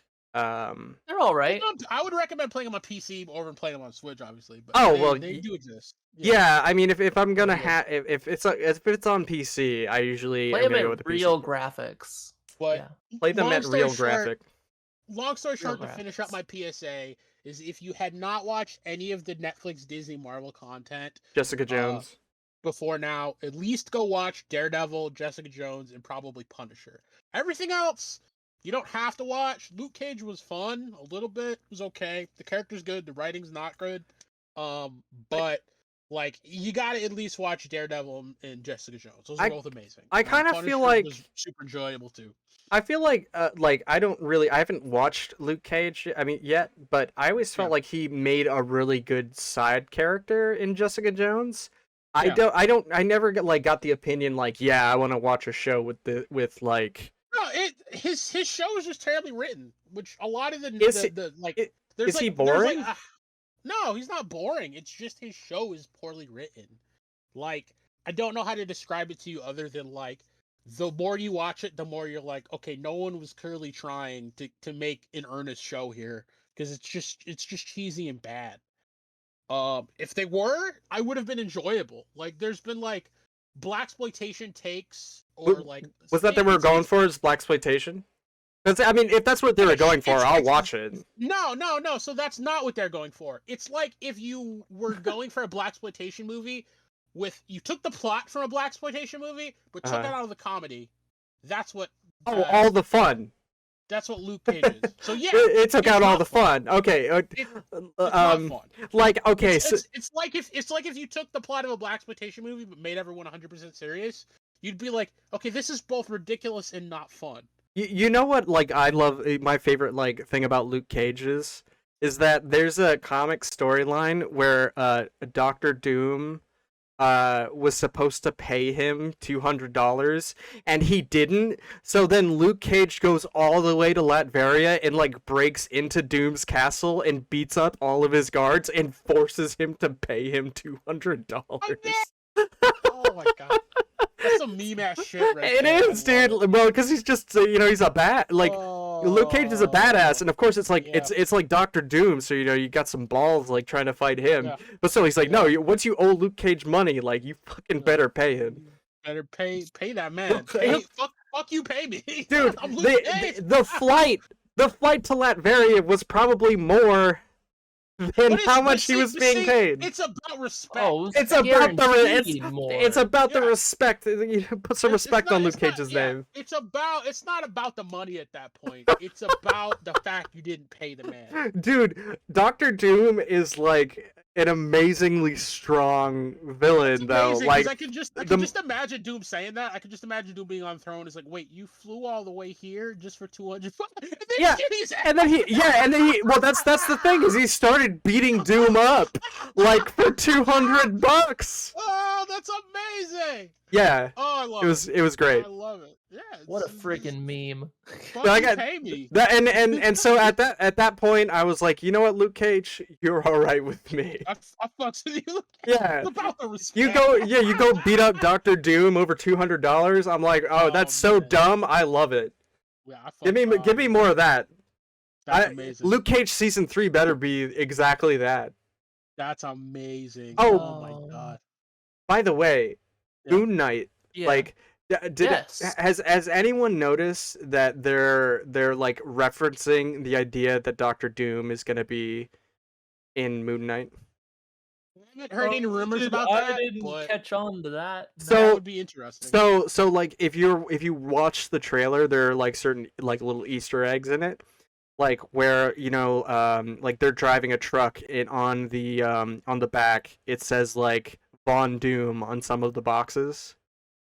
So, like, either, they're making a nod, or I'm thinking that Ethan Hawke's character is going to wind up being Dr. Doom. That's what I think. Huh.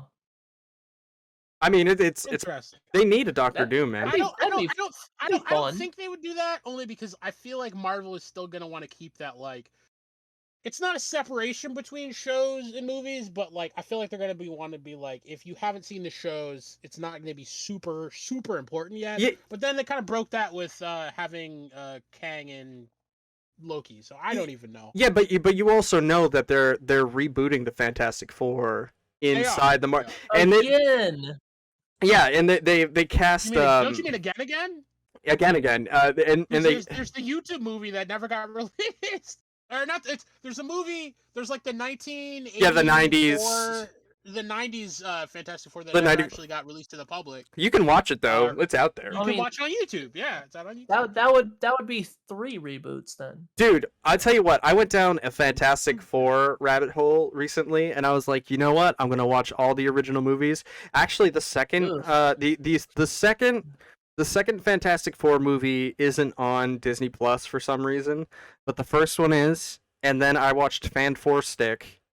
And you know what? Fan Four Stick is all right. It's not a bad movie. Fan Four Stick gets a bad rap. Yeah, it's not bad. Like there's no one part about it that's bad. Yeah. It's just on the whole could be better. I would genuinely watch a sequel of Fan Four Stick. Like I liked it that much. In my mind, Fan Four Stick was actually certainly better written than Fantastic Four 2. But I would even say it's comparably written, if not almost better written than Fantastic Four 1.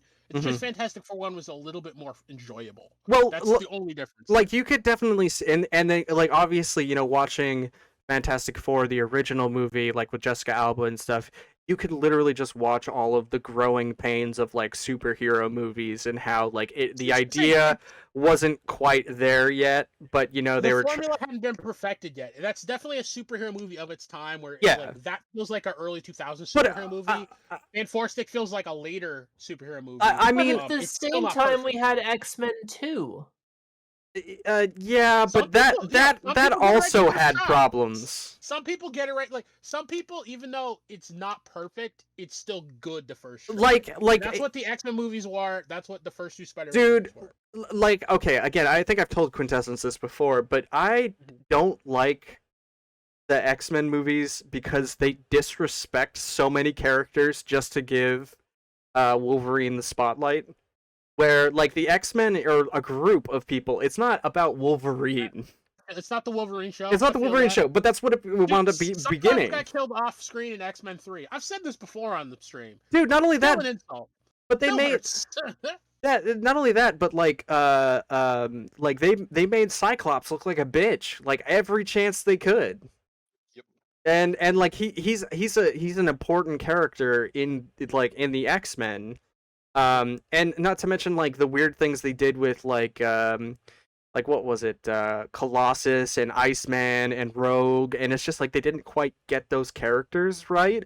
I want to see another take on them where it's not like, I don't want to see X-Men Kids or with the same people who basically made the same fucking movies, but I want to see Disney's take on it because I know that they'll treat them with respect. Oh, the only way I could see that working is if they do some type of like Days of Future Past, that like maybe like Days of Future Past mixed with some multiversal shit, but basically like you find out that the X-Men were there all along, but like kind of like in the first X-Men, they've just been hiding, and then like they have like one big event where they decide to debut their powers and stuff like that. So that's the only way it would work. Well, that's what they're talking about with the Multiverse of Madness, is that they're going to, because I don't know if you know this, but inside Venom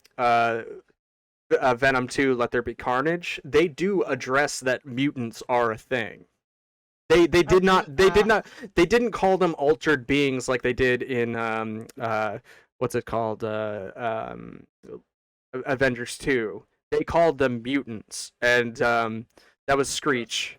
So like they addressed it, and of course, Eddie Brock, I can't say any more, but just know that it's very possible that they can bring mutants into the mix. And also another fun fact is that I heard there's a rumor that Chris Evans is going to be in Multiverse of Madness, but not as Captain America, but as Johnny Storm. Interesting. Oh, that would be cool. It's going to be a cool homage to the like. That would be neat. That's kind of wild. Yeah, I mean, I actually think he was a good Johnny Storm. Yeah, he was a perfect Johnny Storm, and also Michael Chiklis as the Thing was perfectly cast. To me, everyone in that movie was well cast except for Jessica Alba. Well, yeah, she seemed like she was just like phoning it in for the most part, and she really wasn't that important of a character. She was kind of there as eye candy and not a character. Yeah, I mean that might have just been the writing. Like, I don't. Yeah. Literally, her only purpose in the beginning is like, oh, we used to be together, but now she's with Doom. She's like an item, right? And then once she gets her powers, literally the first thing she does is take off her clothes. Like, so nobody can see her for reasons, just for reasons, and she doesn't even do anything. Yeah. Also, yes, Blade 1 is literally the grandfather of like good ass superhero movies. That old Hollywood sexism still creeps in. Well, it was the early 2000s, so you get what you get. Blade 2 was pretty good too. Blade 2 was good. It was a little weird though. Blade 3, Blade Trinity. Which one has Ryan Reynolds? Is he in all of them? That's 3. That's 3. He's Ryan Reynolds has tripled down on being in 3 different Marvel movies. Someone was talking to me about this earlier about Ryan Reynolds maybe being in the most superhero franchises, and I kind of I was starting to disagree, but the more I think about it, the more I'm like, they might be right. Yeah, he was Deadpool. He was the dude like hello, my name is fuck you from Blade 3, and then he was he was Green Lantern, and then he was Deadpool again technically, but a different version of him in the worst version of him where he had like laser eyes for some reason. He created a Deadpool of power. The explanation for that was the Origins was such a bad movie. Oh my god. Yeah, and they had Gambit in it. And Gambit was fucking dumb because he didn't even do anything. He's just like, this is where you're gonna find that thing, and that was literally all Gambit was for. To me, the only way that script got written the way it was that like either A, the screenwriter had no care for X-Men, like had never heard of Deadpool, had no idea what powers Deadpool actually has. B, someone was like last minute on assignment. Okay, we got to turn this in like 2 days. He's got the name Pool, like his name is Deadpool, like it has the word pool in it.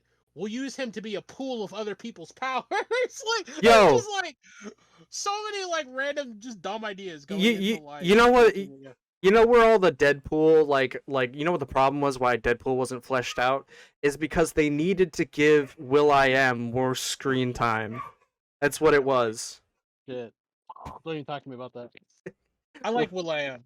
Don't ruin him by talking to me about that movie. Dude, he was in that movie though. He was like an important character. I'm trying to forget. Please, I'm trying to forget. Why? He is not. I mean, you could tell it was like a really early role for him because he just wasn't. His acting wasn't there. But hey, his acting wasn't even the problem. It was just the terrible script around it. Like he acted passably for what material he was given. It's just that entire movie is so trashy cheese that you're just like, oh, you're not helping. You're not helping. But I mean, that's why you gotta like respect Deadpool 2 and how like he actually time travels to like go back and kill his former self in the other. Yeah. Oh, I gotta turn my mic back up. Okay. Yeah, keep going. Sorry. Like in Deadpool 2, he actually goes back in time and kills the other Deadpool. Yeah, that was hilarious too. That was a nice touch. Yeah. Yeah, that was a little funny, But good mean, Ryan Reynolds has been in a ton of stuff, and he's a fun actor. The one argument I'd almost make is that he kind of plays the same character in everything. Absolutely, it works. He's to Ryan benefit. Reynolds. He's Ryan Reynolds. It works to his benefit more than it works to his detriment. I'll say that. I mean, as long as he's playing the right characters, he's good. But as soon as he I don't know. He's basically always going to be Van Wilder in some shape or form in a lot of those movies. Yeah. Oh, actually, you know what movie he was really good in, and I really liked was is it Free Guy or like? Yeah, it's probably Free Guy. It's exactly Free Guy. There's a movie called Free Guy with Ryan Reynolds in it. Yeah. And it had Little Rel as like as a side character, and he was actually I really enjoyed that movie, even how dumb it was. Yeah, which I mean, she isn't she like in From Killing Eve or something like that? Yeah, she's from Killing Eve. Thank you for being someone who knows that, because a lot of people don't watch that show or don't know that. Well, it's me. I don't know. She's great as a psycho, but I mean, like I had no idea. I was like, she looks so familiar, and then it took me a while to piece it together. And I never really thought like he was like super attracted. She's just a weird character. She is, yeah. Like I could totally buy that she's a computer programmer though, because it's just like okay, so that's stereotyping programmers. So first of all, that's kind of mean of me to do, but like she definitely just has a very peculiar personality that like doesn't kind of fit the main Hollywood. We call that quirky. I tell you what, I also don't buy that if Ryan Reynolds was like, hey, I need a girl, I'ma pick that one. Man, I don't know, man. Well, then again, for plot reasons, I can't explain anything more than that if you're gonna watch the movie. Fair enough. But yeah, Ryan Reynolds. There's a distinct reason it's. What's that? Her. What? There's a distinct reason it's her. There is a distinct reason why it's her, and that pretty much spoiled. If I said it, it'd spoil the whole movie. Yeah, then don't spoil the rest. Well, of it. Don't. I still have to watch like 50% of it, so I will come back to it at some point. But yeah, so let's also on the rest of this list. What? Oh, never mind. The cameos in that movie are fantastic. Yeah. Anyway, continue. I'll check it out. God, we got so far off. Yeah, no, we got like 10 of the things done on this list, and there's like about 40 things on it, so we might have to speed run. Assassin's Creed Ezio Collection. I don't care. Collection of basically the best Assassin's Creed games. I'm happy for the people that wanted to play old Assassin's Creed games again, because old Assassin's Creed games are fun. Yeah. They have it all. They have story, they have gameplay, and they're not too fucking crazy with the collectibles. Counterpoint. Counterpoint. The best. Once the Steam Deck comes out, this isn't gonna matter. Well, I mean, you could say that about a bunch of the Switch games. So, that's fair. I'm just saying. Not really. It's not really. You're right. I mean, you're making a point, but you're not really making a point there, because not everyone's gonna afford a Steam Deck. I just had to say it. Steam Deck, and a lot of people like their Switch, so it is what it is. You're not wrong. And I'm sorry. that I had to options for portability. I had to say it. Anyway, go on. This guy's just trying to justify his Steam Deck purchase. Yeah, I know, right? Like Steam Decks cost more than like PS5. Buy a fucking Steam Deck. No, it's not. It's not more than a PS5. About the same. It's like it's a little more expensive than a Switch.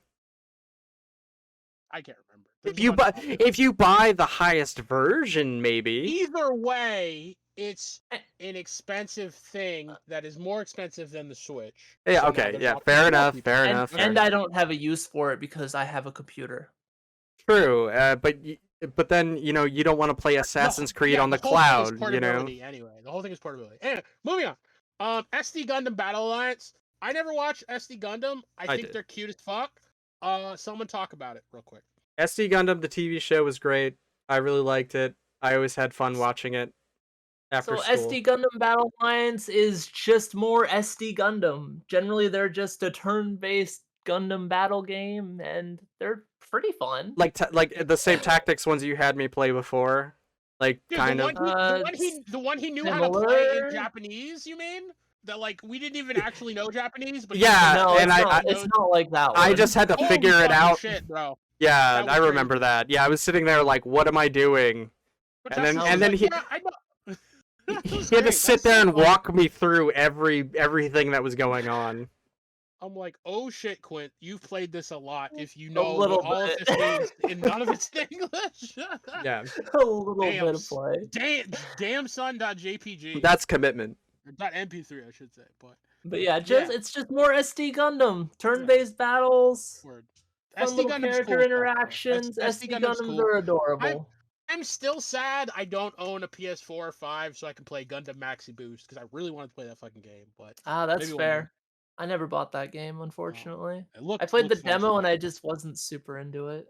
I thought it looked really fun, especially the PvP. But by the time I get it, there won't be any more PvP. Yeah, no, it's already dead. So yeah, just don't buy new Gundam Breakers. Chrono Cross Radical Dreamers. Who the fuck asked for Chrono Cross? You know what? People like Chrono Trigger. Some people like Chrono Cross. It's that's fine. That's fine. It's just realistically, Chrono Trigger and Chrono Cross have no real relation. They do. They have a relation. Like okay, so I had to look into this, okay, because I saw this. So relation-ish. There are and I have friends who are PS1 RPG lovers growing up. And what you find out is, like I said, there's no relation, and then they were like, don't tell them because there's spoilers. But all I can say is that Chrono Cross does involve time travel. It involves gaining multiple party members. Yes. And it takes place 2 decades after the happenings of Chrono Cross in the modern time. Chrono Trigger, sorry. Yeah. And not only that, but in this particular version, it's the Radical Dreamers edition, which is the Radical Dreamers is it has the visual novel. It has the visual novel that hadn't been released in the States. Which fills out information between Chrono Trigger and Chrono Cross. Yeah, that was their attempt to fully link them. That is cool. All right, well, for fans who wanted to follow up on that, or people who are just getting into old RPGs, I think that'll still be fun. Chrono Cross got a lot of shit when it came out because it wasn't just more Chrono Trigger, and they labeled it as like a super sequel to Chrono Trigger, and it is and it isn't. Mm-hmm. Obviously, I don't want to go into spoilers, but basically the things that link them together are fairly minor in the grand scheme of things. From what I know, whatever canonically happens in Chrono Trigger affects like an overall plot of Chrono Cross in a way. But it's not directly like guiding you the entire time. Now I have a question. As someone who hasn't yet played either game, is there a way to play Trigger on the Switch or? I mean, do you have a DS? I don't know if it's on the Switch. Yeah, do you have a 3DS? No. I would say honestly, there's a Steam version. You can play it on your phone. You can play it on Steam. It's on your phone. It's on Steam. It's on PS1. It's on the Super Nintendo. It's But there's no Steam version of Trigger yet. No, Chrono Cross is what you're asking. No, because Chrono Cross is the one that's coming out. Yeah. Can I play Chrono Trigger on the Switch yet? Because that's the prequel, right? No, I don't think Chrono Trigger's on the Switch yet. I mean, it might be. I have to look that one up. But okay. Let me go down these in order of less importance, so we can get to the more important ones at the end. There is a Lego brawler called Lego Brawls. For people that like brawlers, maybe that's fun as a party game. Seems kind of like for kids, but I don't know. Zombie Army 4, Dead War. If you like the Zombie Army games, that's a game you can play. I know nothing Live about Alive. this. I don't know what that is, but it looks cool. I like the pixel graphics. Let's see, the Cuphead DLC, the Delicious Last Course. There's a new character. Finally, wait, finally. It takes a long time. The original game took a long time. It took a long time to make that type of animation. Whoa. I know, but I'm not that mad. I'm happy it's happening. I'm happy it's happening at all. I thought it got canceled at this point. I'm happy we're getting it at all. Are we just gonna skip over the Vor of Kirby and the Forgotten Land? Yeah, we're getting to that. I don't know. The guy's not even going down the order of the list. Yeah, that's what. I'm going in order of least importance, so we can talk about the most important shit at the end. So well, why don't we just shotgun through the list in order, though? Because that's no fun. I got to be arbitrary. I mean, what do you mean? You don't want to end on Xenoblade Chronicles 3? Anyway, go on. Keep going. I was gonna say MLB The Show. You guys gonna play that? No. Didn't think so. Okay, moving on. 2 point. The only baseball game I play is Slugfest. Get at me. Yo, All-Star Baseball is tight. Ken Griffey Jr.'s baseball on the SNES is fun too. Yo, what was the one that was on the PC where like they were all kids and like you could play as kids? Backyard baseball. Backyard baseball. Yo, honestly, most fire baseball game there is oh my god, it's a Neo Geo game. Neo Geo baseball game. Hold on, let me just type it up real quick. But there was a bunch of backyard games. Like there was a football game. Backyard games were multiple basketball. Baseball Stars 2. Baseball Stars 2 is where it's at. If you want to play a baseball game, that Baseball Stars 2 is fucking fun as shit. Anyway, we should do like a top 10 baseball games of all time video because none of us actually care about baseball, but we'd be talking about the games. I would struggle, but yeah, go on.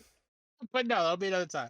Okay, 2 Point Campus. I've never played this. It looks kind of interesting as like kind of like a Simsy campus simulator. I don't know.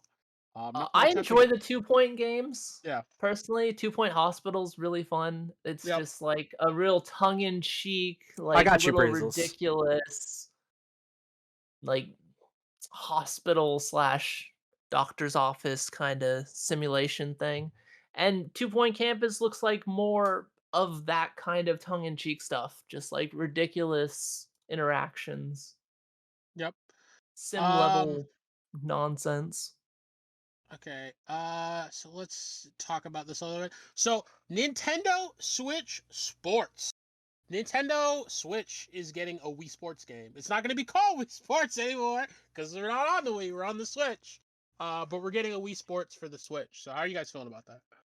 I'm indifferent. It looks okay. I think that's pretty cool. Fine. I like the Wii Sports games. I thought they were really fun. I'm a fan of Wii Sports as a whole. It's weird that golf is being delayed. Yeah. I don't know what would be so hard about that. They're not done yet. No. COVID. Honestly, I'm not sure what to think of it because I liked the original Wii Sports. Well, yeah, they were the perfect tech demo for the Switch. Honestly, if we could have gotten more motion games for the Switch, I would have been happy. Or not the Switch, the Wii, excuse me. Because the Wii didn't really have enough games that took advantage of its motion controls. Well, right, but I like the whole... That's because they were garbage.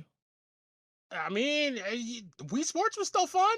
You can find ways to make even bad controls work. Oh, yeah, of course. Well, actually, if you wanted... can still play Punch-Out, right? Like, come on. Super Punch-Out, that game was badass. By the way, guys, if you if you Red wanted, Steel was awful. Correct, Brazils. if you guys wanted to, just FYI, I'm throwing this out there. You can buy a sensor bar that has USB and play Nintendo Wii games through a sensor Boy, bar do on I your not PC. want to do. I might do do not that. want to do I that. want to replay Red Steel. I loved the idea of Red Steel. Red Steel Red Steel was pretty cool at the time. I do remember that. I love the idea of Red Steel too. It was cowboys and samurai in the same goddamn Red game. That's Steel genius. was a victim of poor technology. Yo, did it get a sequel though? But the idea was amazing, and it got yeah, a sequel, it was sold on hype. It was sold cool. on hype. Nah, man. Red Steel with like what they showed Yeah. was really cool and really interesting, and then you actually got the game. I'm gonna let you peer into the future for 1 second. Rising Zan Samurai Gunman's gonna get a sequel. What's gonna happen? Red Steel emulated in VR. Maybe. Bro, fuck yeah. Yep. Souls. One day it's gonna happen. You take my money. Yep. One day it's gonna happen. But yeah, I mean, the Red Steel games were really cool games that suffered from the technology at the time. I 100% agree they suffered from the technology, but really cool art design, really cool game design, really cool story design a little bit. But yeah, I mean, the motion controls could have been better. I could go on a length about games that I wish had existed on systems, but never did. But suffice it to say, I will never not be mad there wasn't a Harry Potter Wii game that used the wand, this Wii Switch mode as a wand. But we'll never get there. You know what? Awful. You know what? Nintendo hire this man. Yeah, I know. I also think the Wii U would have been perfect to put a Pokemon Snap on because you're holding a fucking window. But, you know, that'll never happen either. Listen, all you need to do is make Harry Potter in Unreal 4, okay? And you got to put it on YouTube. Yep. And then are we getting the Harry Potter MMO? And then everyone's going to comment, Nintendo hire this man, and you'll start working for Nintendo. Then not only will they send the Nintendo snipers after me, but J.K. Rowling will send her own personal snipers after her snipers after you because, I mean, I don't know. You could probably make some kind of joke about how she's, you know, anti-trans or something like that. Oh, God, yeah. If I did that, they would be like, use the hollow points. Let's make Yo, bro, I mean, like, you know, like, she made Harry Potter, and, like, that's pretty much the end of the good things that she's done. Since then, you know, she's kind of an asshole. Let's not talk about chicken anymore. What's next here? Okay. Anyway, so yeah, speeding through this, Earthbound Beginnings on online. Yes, it's annoying you have to have online, but it's super cool you're getting Earthbound on Switch. Okay, I remember. Okay, I want to do a flashback here with Quintessence, and I want to say, as I messaged him in his stream chat, and I said, hey, Nintendo Direct is on, and he's like, okay. So he turns it on while he's streaming. We get on a Discord chat together, and we start watching the stream, right? And then what happens? They're like, Mother 1 is coming to the Nintendo Switch, and I'm like, they didn't say that. That whatever. Earthbound Beginnings. Earthbound, whatever. Like, no. They and then they're like, and then and then they're like, you know, it was Earthbound and then Earthbound. Yeah, Earthbound Beginnings, like right? And I was like, they're gonna announce Mother 3. They're gonna announce Mother 3. And then they're just like, get Earthbound Beginnings. And I was like, these motherfuckers. Like, yeah. What? Why are we... Wait, let me just go back here. Like, why are we getting... I'm still annoyed they're just renaming games. Earthbound Beginnings should just be Mother 1. We're getting Chrono Cross. We're getting... What is Earthbound then? Is Earthbound Mother 2? Earthbound is Mother 2. Oh, okay. Like we're getting all this stuff. No, listen, Mother 3... Correct, Breezels. Sir? They're never going to translate it properly. Sir, Mr. Breezels, I would like to inform you that on the Mother 3 translation, it literally says, Nintendo, if you port Mother 3 to the United States, you can use our translation for free. But that's a fan thing. No, they're not going to use it. In fact, they're going to actively spit on you if you suggest it to them in their face. Right. They're gonna be like, fan translation. Yeah, but get your diseases away from us. But we're getting like, what is it? Also, what would they even call it? Since they didn't go with the mother's set of names, like Earthbound Beginnings, Earthbound Next. Earthbound, yeah, something dumb like that. Like, I want to know why we're not. I don't understand why we're not getting it. We'll never know. Maybe in a couple, 20 years from now, in a dumb interview on someone's deathbed, we'll know. Doug Bowser is gonna be. It's really cool to have it, but it's weird. Okay, so I'm mad it's not being sold outright, because I would buy it outright. Having I have the $10 or $20 a year Nintendo Switch Online subscription, whatever. Mm-hmm. Fine, it's not that much, but why can't we just buy it? I want to just buy it. What buy what? Like own the games that are on the Super Nintendo collection or the N64 collection. I agree with that. I too would rather buy Ocarina of Time and just own it instead of being forced to have a subscription. Yeah, you were allowed to do that back in the days of the Virtual Console on the Wii. But, yeah, how does it make you feel that the Virtual Console is better than the Switch shop? Now. Better for consumers. That's being the key word. Subscription as a service model sucks, especially for it sucks for consumers in the fact that they can't buy things outright. But it's great for businesses because they can make money off them. Yeah. If we could split the difference and be like, we'll do both, that might be the perfect model. Because the same thing goes for Spotify. I was actually thinking about this the other day. There was an album I was thinking about going to buy. It's not actually being sold as a physical copy yet. You can only get it on streaming. Personally, I think Spotify is worth it, but that's just me. So that's the thing. I like Spotify. I like the ability to have any and every song. I don't mind paying a monthly service for that. But that doesn't stop the fact that sometimes I want to physically own things, and not being able to do that, that's a problem, in my opinion. As a consumer, that's a problem. Well, I mean, if the only outlet to get something that you want to have is to pay yearly for it, much more than a value of a one-time purchase of it should ever or would ever be, to me that's a problem. Yeah, but then you could also start picking because Nintendo has been doing this shit for a little while now, especially with Switch. It's not Nintendo, it's every software company. Well, yeah, this is a whole bigger debate. But my bigger issue is with Nintendo and giving you one actual physical game and then a download code for another one. It's the same kind of annoying no, because yes and no. At least if you're able to download the game, it's flimsy, but there's some type of digital meaning saying you own a copy of this game, and technically if the game is stored locally on your device, they could take it away from you, but that would generally be problematic and probably break a couple laws. You realize that it's okay, well, it's actually not DRM, because if you have the download code, it's fine. But other than them locking you out of using N64, Super Nintendo, and regular Nintendo games, that's DRM. You know. Well, that's what I'm saying. So anything that's on the actual Nintendo Switch Online service, yeah, that's DRM'd, because you'd have to go through Nintendo servers to get a copy of it, kind of. I don't know exactly how it's stored, but there's nothing either through purchase agreements or whatever saying you actually own it. Technically there never is anyway, but they're kind of in this new digital landscape we live in. Drink your confirmation canister. Yeah, there are degrees of ownership. And buying a game on Steam at least feels to be, it's not perfectly, legally it's not perfectly, you're still in a gray area, but it feels to be a higher degree of ownership than renting a game, you would with the Nintendo Switch Online or any of the other game rental services. It's a lower degree of ownership to me, which is a problem.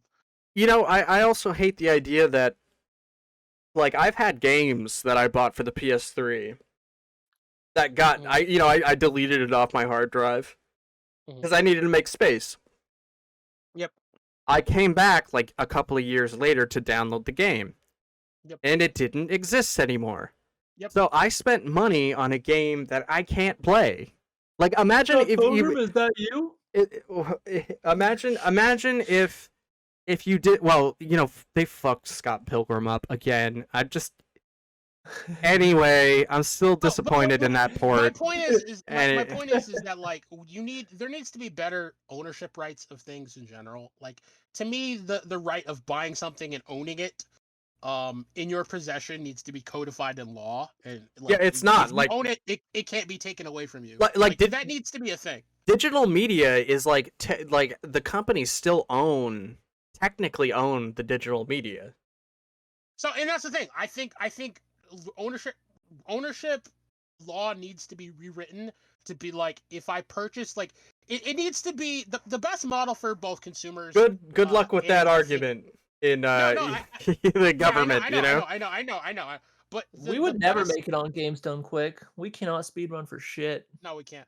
The best model for human ownership of media is, in my mind, is the semi-analog model where you are able to buy something physically and you own your physical copy of that thing. You shouldn't be allowed to distribute your physical copy of that thing. Yeah, but you should be able to own and keep your physical copy of that thing. Do whatever you want with it indefinitely, barring sharing it with others. Like, yeah.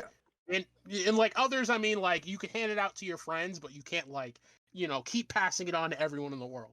And this is like also could start to delve into like game conservation and emulation and shit like that. Media conservation. And once everything goes digital, the ownership rights of the consumer get reduced, and that's going to be a problem because eventually you're going to be paying a monthly subscription for any type of content. Yeah, and at that point, that's toxic. Boy, I can't wait until our internet is packaged like, oh hey, I have a Google subscription every month, and I can also get it comes packaged with Netflix. And that's why. Jokes on them. I don't use Google. Well, I mean, like you've seen how, I don't know if you guys have ever seen how policed like internet works in other countries, but you have to buy packages like cable. Yeah. And basically the internet has like, it's the Wild West of like, it's like the last kind of medium where like it's still it's still owned by mostly the people, Well, yeah, I mean, the internet was the content on the internet was developed by the people. Yeah. Whether or not that all gets sucked up is up to the people and defending it and making that enshrined in law, and that hasn't been done yet. I hope that does happen at some point. That's all I'm saying. I still can't believe that like how many times like the government or like a politician has been like, we need to police the internet and what's on there, and every time I'm like, no. We can have a whole separate podcast on that, and we will eventually. Yeah. But like, long story short, I just want to say that the internet is cool the way it is. People should be able to buy and own things for themselves, and not have the company shouldn't have the ability to take those things away from them. And sadly, that's not really defined in law with owning something that's digital. Unfortunately. Like, first of all, the other thing you could say too is like, especially with the Switch Online and like buying like all of these like packages and programs, and the Switch Online still sucking ass, and like you realize that your money isn't going towards the right thing. You're just yeah, I mean, you're not like, giving money to a company doesn't necessarily mean you're going to get better services out of it anytime That's what soon. they said. They said that when they made that. It certainly doesn't mean you're going to get the service. They fucking lied. Yeah. Look at this man believing lip service. Yeah. They fucking. But I'm just saying, I have to hold that to them. Like I didn't actually think that it was a bad thing, because you have to have servers being upkept, but like. Yep. You could do that with the money that people would spend on individual games. You could probably make more money. I don't know. Anyway. Yeah, I mean, there's a million ways we could talk about this, but long story short, consumers and the government both need to do a higher job of holding companies to a standard on internet rights and protections and a bunch of other things. And that's really fallen through the wayside. It would be cool if there were like a third-party body, kind of like the EFF. If those of you don't know, that's the Electronic Frontier Foundation. They do a lot of activism for technology rights. Would be like this is the standard that we all agree is best for both consumers, and for companies, in that protects consumer rights and the basic rights to freedoms to own media, yada yada yada. If we got something like that, that would be really cool. I hope that one day we do. I honestly don't think the U.S. does a good enough job of, really. No, because somebody comes with a big wad of cash and they're like, shh, shh, just take it. We don't do a good enough. We don't do a good enough job empowering consumer rights protection organizations or civilian right protection organizations. So hopefully in the future we do. But that's neither here nor there right now. Or we can talk about that later. Yo, what about this Nintendo Direct though? But yeah, almost back to Nintendo Yeah, Direct. I don't know. Really excited about getting Klonoa 1 and 2. Oh yeah, I was same. a huge fan of Klonoa. I played the one on the GameCube, the Game Boy Advance, which isn't what we're getting currently. But I love this franchise to death. And I will be super excited to play both 1 and 2, which I never played. I just played the game. It is a fun little franchise. Yeah, I mean, it's a good ass franchise. It's a turn your mind off type game and just have fun. Like it's a puzzle game. It's a puzzle game. Like it's a relaxing puzzle game. No, you can't turn your mind off playing Klonoa. No. I'm sorry. Like I don't mean turn your mind off. I mean you can relax and play a puzzle game, and it's like kind of charming. You know what I mean? 100% agree. It is a charming puzzle game with fun little action games. There's like a little surfing mini game in the one I played. Really just a fun franchise. Really fun, enjoyable games for kids or adults, whatever. It's a fun franchise. I will I will honestly just throwing this out there. I will probably be picking that up, as well as the purchase for me. The Chrono Cross Radical Dreamers. I'm going to buy that. And I will say that like it is a remaster of the original game, and it looks really good. Compared to like the PS1 version, which is always a great thing. Anyway, super excited for that. It'll be cool. But yeah, what else? Xenoblade Chronicles 3. I own Xenoblade Chronicles 2. I probably should have sold it because I still haven't played it and I've owned it for 3 years. But I hear that's a really beloved franchise. They're really big. My problem with JRPGs is that I think they're an awesome idea, but then I realize that they're 80 hours long, and I'm like, holy shit, I don't know if I want to play one game for 80 hours. It is very intimidating, yeah, it can be. I mean, the base game, like, when you say 80 hours, that probably means side content as well. Unless Quintessence knows something. No, it doesn't. No, that's why I was looking to you, Quinn. I am sure you would have known. Oh, that's a conservative estimate. If you do the side stuff, it's probably like easily 120. Bro, but they have New Zealand accents though. Yeah, Xenoblade Chronicles is a cool franchise. I just don't know if I'm gonna play it anytime soon. I'm happy people are getting more of it. I mean, they even got characters in Smash, so clearly people enjoy it. Franchise, unexpected announcement, that's for sure. I'm really feeling it. Yep. Yeah, no one. I don't think anyone expected this, but it is cool for people getting. So let's see. Almost done. Metroid Dread. Oh, Metroid Dread. Metroid Dread is getting some DLC. Wait, we got Dread mode where you get one shot no matter what you do, and then we have Game Journalist mode where you're playing on rookie difficulty and nothing can kill you. Yep. I mean, as long as if we can get the whole android that talks to Samus in Metroid Dread to do Eminem's "Lose Yourself," I'd be happy. I hope you're only getting one shot. You know what I mean? Like you gotta. I hope one opportunity. Bro, that was whatever. Anyway, like, bro, hopefully, you know, we won't have that journalist that couldn't get past that one tutorial jump in Cuphead. God forbid. Yes. God help him in the DLC. Was that who was that? Was that Tim Jaffe? I don't know if it was Tim Jaffe, but there was someone who played the Cuphead demo and they couldn't air dash to get past a certain. No, but like all I know is I watched like an 8-year-old do that jump, and I was like, yeah, no, all right, makes sense. No, there. Okay, so you were talking about the Cuphead demo, which I remember, but there was someone who was recently. There was someone who recently, they're talking about on the Two Best Friends subreddit, where like they were just, I think they were talking about how much they hated Metroid Dread, and I'm like, why? That's a good game. Yeah, it looks like a good And game. I think it was Jaffe, but I don't know. I'd have to actually I might be calling people out here with not actually know what I'm talking about. Dread was a great evolution of the Metroid Well, franchise. it really was. It really fucking was. Hey man, it was. It brought it out of like the standard progression for Metroid and basically let you choose how you wanted to progress. It was the which was perfect great. evolution of the 2D Metroid games. 100%. Realistically, though, it was a good modern 2D Metroid game. You say it's like revolutionary, but realistically, it's like they just put a nemesis system in it. You know? No, I mean, they changed how the power-ups work. No, the mechanics. We're talking about the mechanics changes. The mechanics changes were really nice, really. Yeah, polished. you weren't hard. There's a parry. There's a goddamn you weren't parry. hard gated in most areas. Well, okay, that's been in since Zero Mission. No. So the 3D the 3DS Samus Returns. 3DS one. Yeah, Samus Returns had a parry. Samus Returns is the basically like the prototype for Metroid Dread. Like it has a lot of the same mechanics and stuff like that. The same DNA, but they definitely improved on it for Dread, and Dread is a great game, and I still need to play it.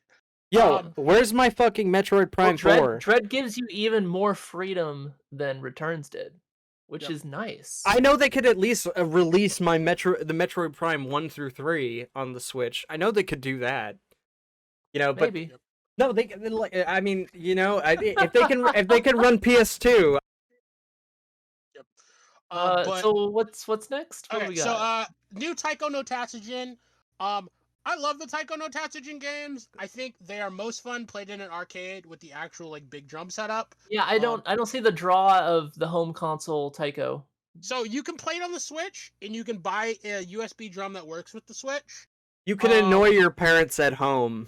Yes, 100%. Oh, okay. You can annoy. I feel like it's a great game to bring on a date. If a date's never played Taiko no Tatsujin, I think they would love it. Yeah, especially like if you forget, you know, the actual drum. You know what I'm saying? You could just slap the ass like bongos. Yes. Yeah, that's exactly where I was going with that. I got something else. Good save, yeah. I got something else to play. Yeah, hold up for a second. Yo, maybe, hey baby, you like Taiko no Tatsujin? Taiko no Tatsujin? Yeah. Oh, that's my favorite. You know, that popular game from Japan with the little drums. Let me show you how I hit these. Do I love it? Get in my no, bedroom. It's a fun little game. They're getting, I think it's a sequel. Rhythm Festival might be a sequel to the first one. I don't know. I own the first one. I don't own this one. I have never even heard or played. No, I've heard of them, but I've never played any of these games. Yeah, they're fun. They're cute. The first one, the one on the Switch, has Undertale DLC where you can play like Megalovania, which is dope as fuck. That's adorable. Cool. Hopefully they're just as toxic as the regular. Yep. But Undertale. So, Taiko is cool. Happy there's getting a new one. Okay.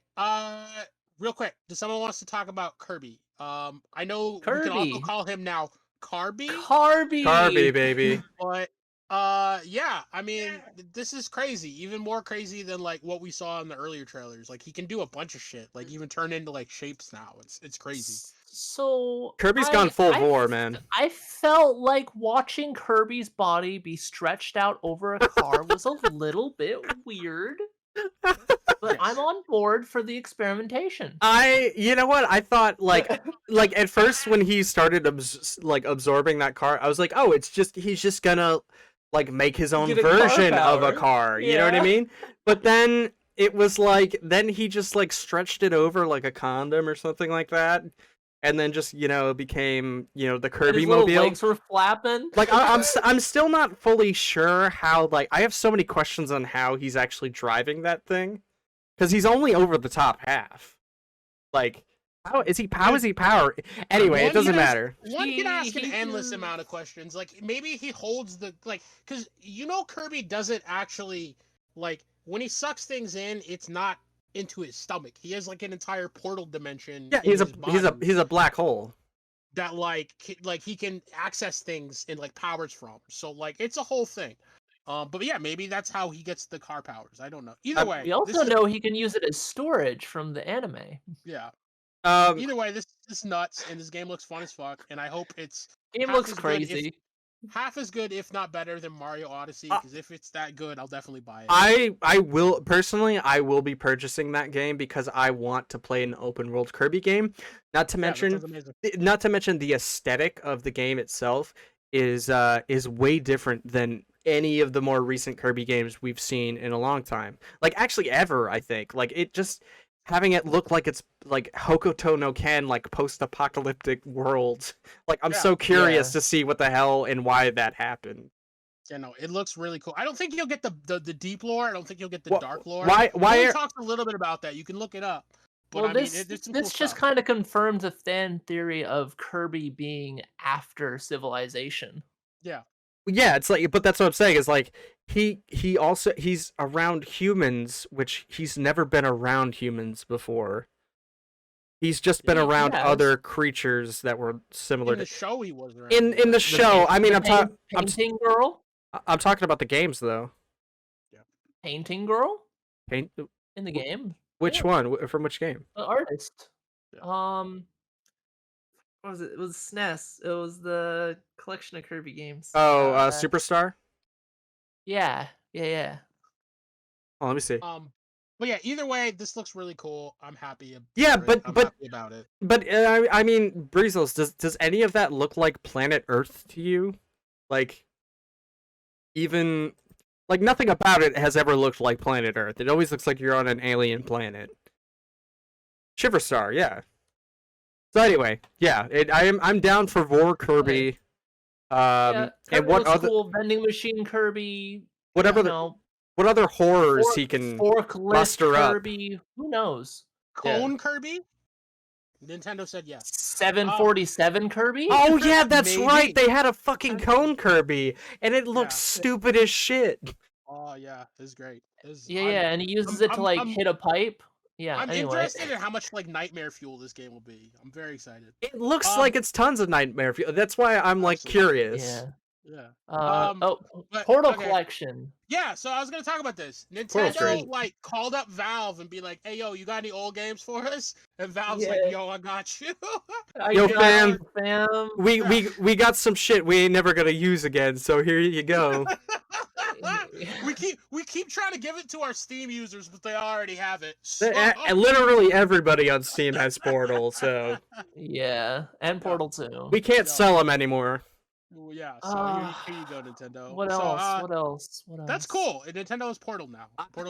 I would consider buying Portal for the Switch, because I've yet to play through those games. Portal's just a solid game. Portal 2, they're both good games. Hey, guy that was just talking about the Steam Deck. Why don't you play it on the Steam Deck? Fucking, you're right, you bitch. Yo, why don't I just start cutting out all the things that are going to be on the Steam Deck? We gotta save the best for last. So I'm not even going in best order now. We've already thrown out some of the best. But anyway, so the best hasn't even been mentioned. This is a Demon Slayer game. I'll let you. Yeah, there's a Demon Slayer game. It's I'm pretty sure it's by the makers of the people who make like the Naruto games. Oh, then I don't care. It's another arena fighter. It's Naruto Shippuden 15. Special move. Hey, not to disrespect it though. But it's got Demon Slayer flair. It looks gorgeous as fuck, which is Demon Slayer's charm. So I might even play it. Like it looks amazing, and I do love the look of Demon Slayer. That's the half of the selling point. I've yet to watch that show. In fact, game looks fine. Demon Slayer wins again because they just announced another season after the current one's done. So that's 3 seasons now. Most animes don't even get out of 1. Demon Slayer is only gonna have 4 seasons. Yeah. Well, good. It'll end on top. Yeah. Well, that's because the manga's been done for like 2 years. Oh, is the manga actually done? Oh shit! It's been done for 2 years. Like the manga was clean, concise, and it just finished out. Listen, we're not gonna make it like a long bullshit. You guys hear me clapping? Just gonna tell a story and be done. You guys hear me clapping in the background? I am a huge. What a Chad! What an absolute Chad for actually finishing his content and not drawing it out to like 1,000. Her content. Shit! She's even cooler for that. She gets more respect. Get it, girl. Being better than all the male manga creators that would just be like, "Hey, yo, I'm gonna let this money keep making me write content even well after my The story. hilarious thing is all of like the hyper-sexualized characters in it, and people are like, well, this is just the disgusting male vision. It's written by a woman. Yeah, yeah. I mean, Sailor Moon is also written by a woman too. Hey, she's a lady. She knows what looks good. Well, so is Full Metal Alchemist. Oh well, yeah. That just kicks ass. I don't. Well, there's not much sexualization in FMA. I mean, have you seen Lust? Well, hold up. I mean, one character who shows up like later on in the show. Aren't there a ton of scenes? And her name's Lust. Ed too? Oh, dude, there's this one part with the dog though. Yeah. My favorite. Stop it! You shut up. That's a good part. That's a good part. Dude, that's my favorite part, bro. But anyway, dude, what do you get when you mix a loli with a dog? Demon Slayer. You get a good time, my guy. Demon Slayer. Whoa. Yo, listen, we got a Rule 34 of that after this. So stop. Demon Slayer is gorgeous. It's getting a game on Switch. I think the game's already on PC. I think it's Ufotable as usual, knocking it out of the park with Demon Slayer. Absolutely slaying it. The game doesn't look even half as good as the anime, unfortunately. It still looks good. Oh, who cares, man? It still looks fine. It's Naruto 15. It's gonna sate the hunger and thirst that people have for more Demon Slayer stuff. Okay. So it'll be fine. I'll let you pick off the list because I don't want to ruin the surprise, but which game do you think is the best on here that I haven't mentioned yet? Live Alive. Live Alive. I already mentioned it as actually, but you did because Breezel's in the chat keeps bringing it up because you haven't talked about it. I skimmed over it. You didn't even mention it. You skimmed over it in your head. No, I skimmed over it. I said it looks nice. No, if you check the tapes, I said something about it. Check the tapes. It looks gorgeous. Yo, somebody check the tapes. Yo, Breezels, if you could do us a favor and go through the tapes for us. No. Bring up the footage. It's gorgeous. There's it's got like pixel art. It looks amazing. I just have no idea what it's about. So educate me on it because I don't know what it's about, but it looks good. So Live Alive is a turn-based RPG that never got out of Japan. Ooh, okay. So the unique part about Live Alive is that you move on a grid. So you're moving on the grid and you can like empower spots on the grid. Like you can make it so like a grid point like heals you and then move a character onto that grid and then use your turn-based attack, for example. So it would heal your character, plus they would get an attack off. So like it was really interesting because you had so many like tactical options in that game because of the grid system combined with the turn-based combat. This is giving me some. It's just a solid little like RPG. This is giving me some strong like Chrono Trigger / Secret of Mana 2 vibes. You can actually move. Oh no, I'm talking about in style. Oh yeah. I mean the remake looks gorgeous. It's very Octopath Traveler-esque. Yeah. So speaking of Octopath Traveler-esque, I'm really hyped for Triangle Strategy, which is not Octopath Traveler-esque, but it's like they're doing Nintendo doing their Tactics style game rather than their like other 2D. But we can get to Triangle Strategy. We're still talking about Live Alive. That's fair. I mean, that's pretty much it. That's all we really know. We've seen how pretty it is, and then it looks gorgeous. I don't know anything about it. I can't go over like the story and stuff. It looks absolutely gorgeous. So Live Alive is like if I hear more good hype about it, I'll definitely be checking it out. But it's a fantastic little game. Yeah, I am super hyped for. Have you played any of the Japanese version of it, or? Yeah, I've played the Japanese version. Oh, nice. Well, I played an English translated version. Already guaranteed then. I already got the quintessence seal of approval. Nice. Yeah. Here you go. He just slapped it right on there. But yes, so Triangle Strategy, they've already been releasing like some trailers, character trailers, yada yada yada. It seems like a very similar style game in story, similar in story style to Octopath Traveler, in that there'll be like a bunch of different characters like interacting over the course of time and a bunch of different character stories. But I am super hyped about it. Like, I feel like Nintendo, some of the execs at Nintendo are just kind of like, well, how can we take these old RPG styles and just remake them as gorgeous games with fun branching stories? And that's kind of what we got out of Octopath Traveler, which is a super fun, super cool game. And I think that's what we're getting out of this, which is more of like a Final Fantasy Tactics style, like 3D combat style RPG, turn-based RPG. But I'm also super hyped for it. It looks amazing. I'll probably be a day one purchase for me. Yeah, it's a good looking game. So Um, on the subject of triangle strategy, I actually thought this was going to end up being a tactics ogre game or ogre tactics game.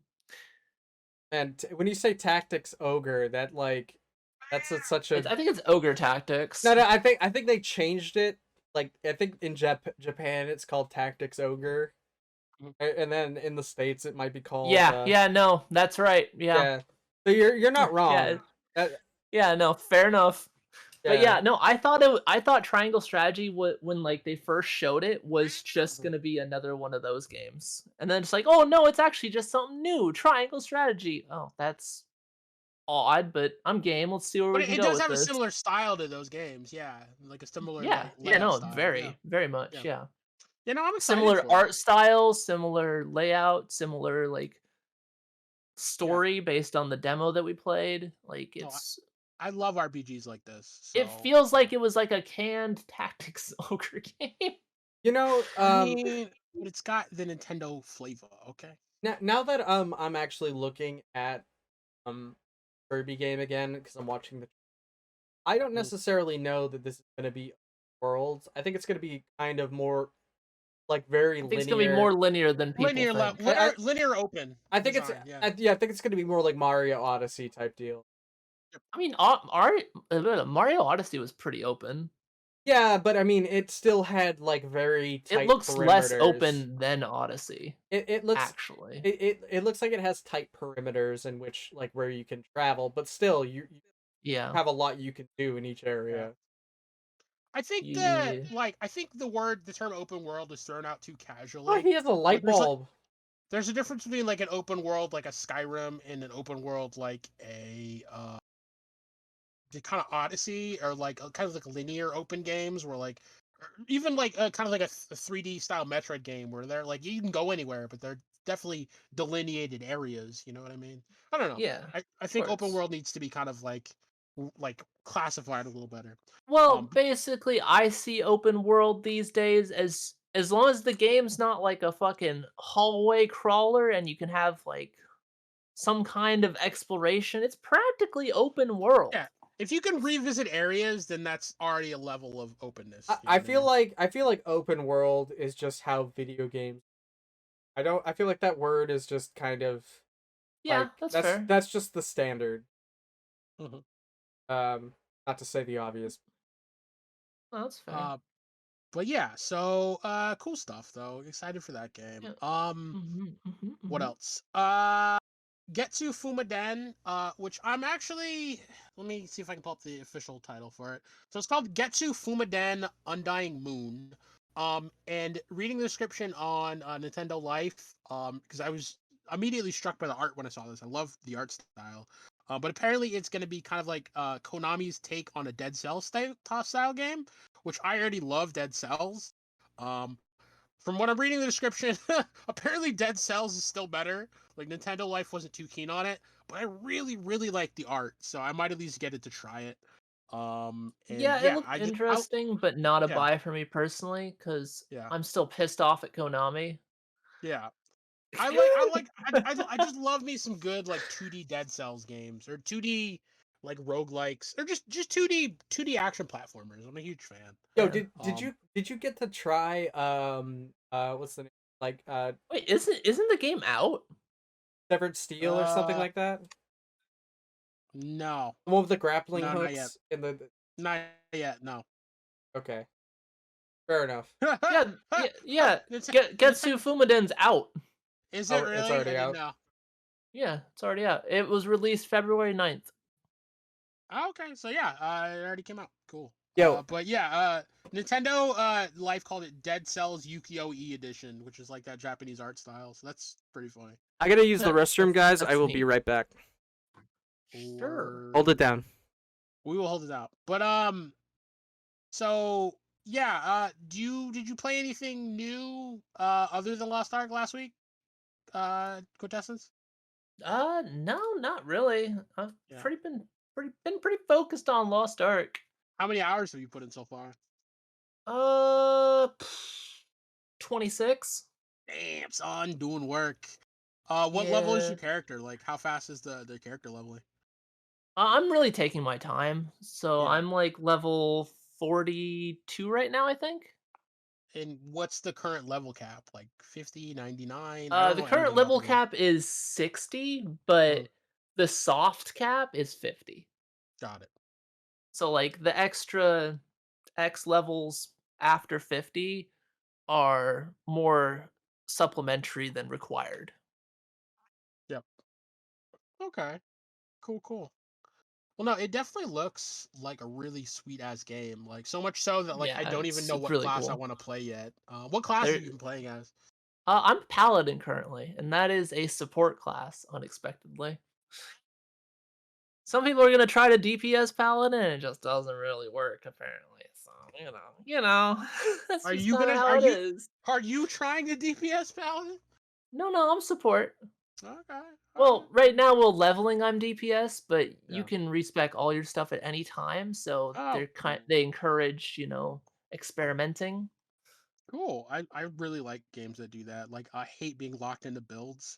Or like one of the things that scares me off Path of Exile is I keep hearing that like there's so many dead builds because like if you don't immediately know what you're doing from the start, you'll just build something that's like super non optimal in towards the later levels. Yep.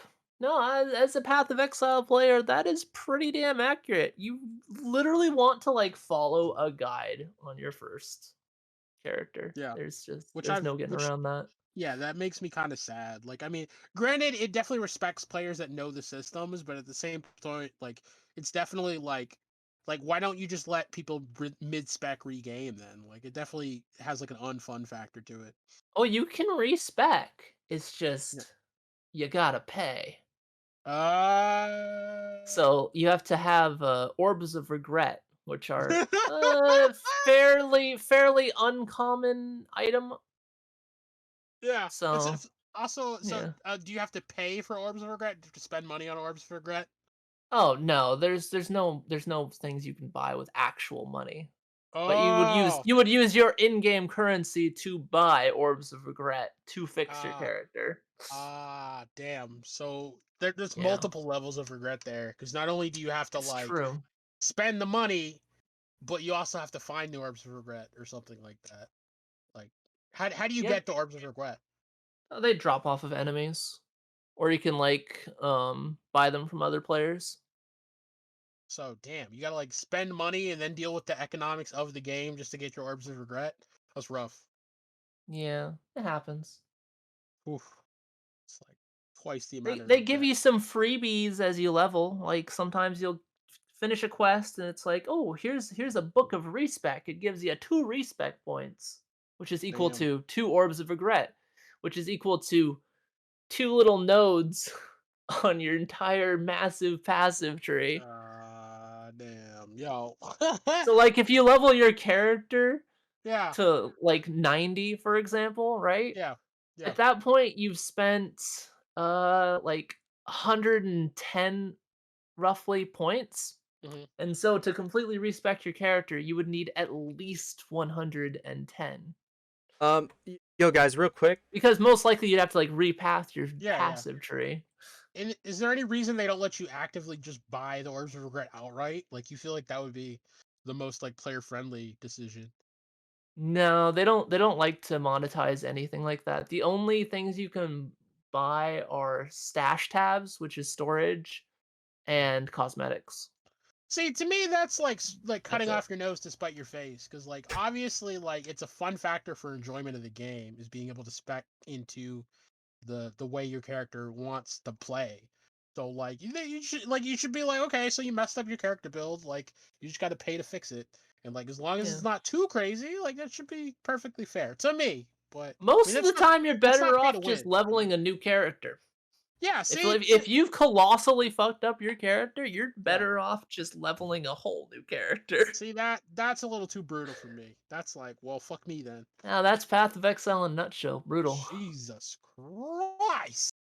Yo, I Yeah. just noticed that they had A lot of people quit the game when they open the passive tree. So Yeah. Oh my god, that's so sad. Why? That's so player unfriendly. Jeebus Christa. What were we saying, Matt? Okay, so two things. We got about another 15 minutes for the podcast. Shit. Because I just went out there and realized that they have like a birthday cake for me. Oh shit! Happy birthday! When was Happy birthday? Today. What the hell? You didn't even mention it. It says birthday stream on the title of the pod. I don't read your stream title. Do you ever watch I don't read your titles either? Yo, first of all, fuck me, happy birthday. If y'all let me down. If y'all don't have, you guys gotta have the stream open. Well, you're not on Facebook anymore, so fuck me. I have the stream open. You do? I had it open. It was just taking up too much memory. I have it open. I had to close it. No, you didn't, you piece of shit. All you gotta do is put a tab. Yeah, I've had it open the whole time. I don't know. I had it open a second ago. But then it crashed, so I closed it. This guy's running on an HP pre-made from 2010. He's running on Windows XP. Okay.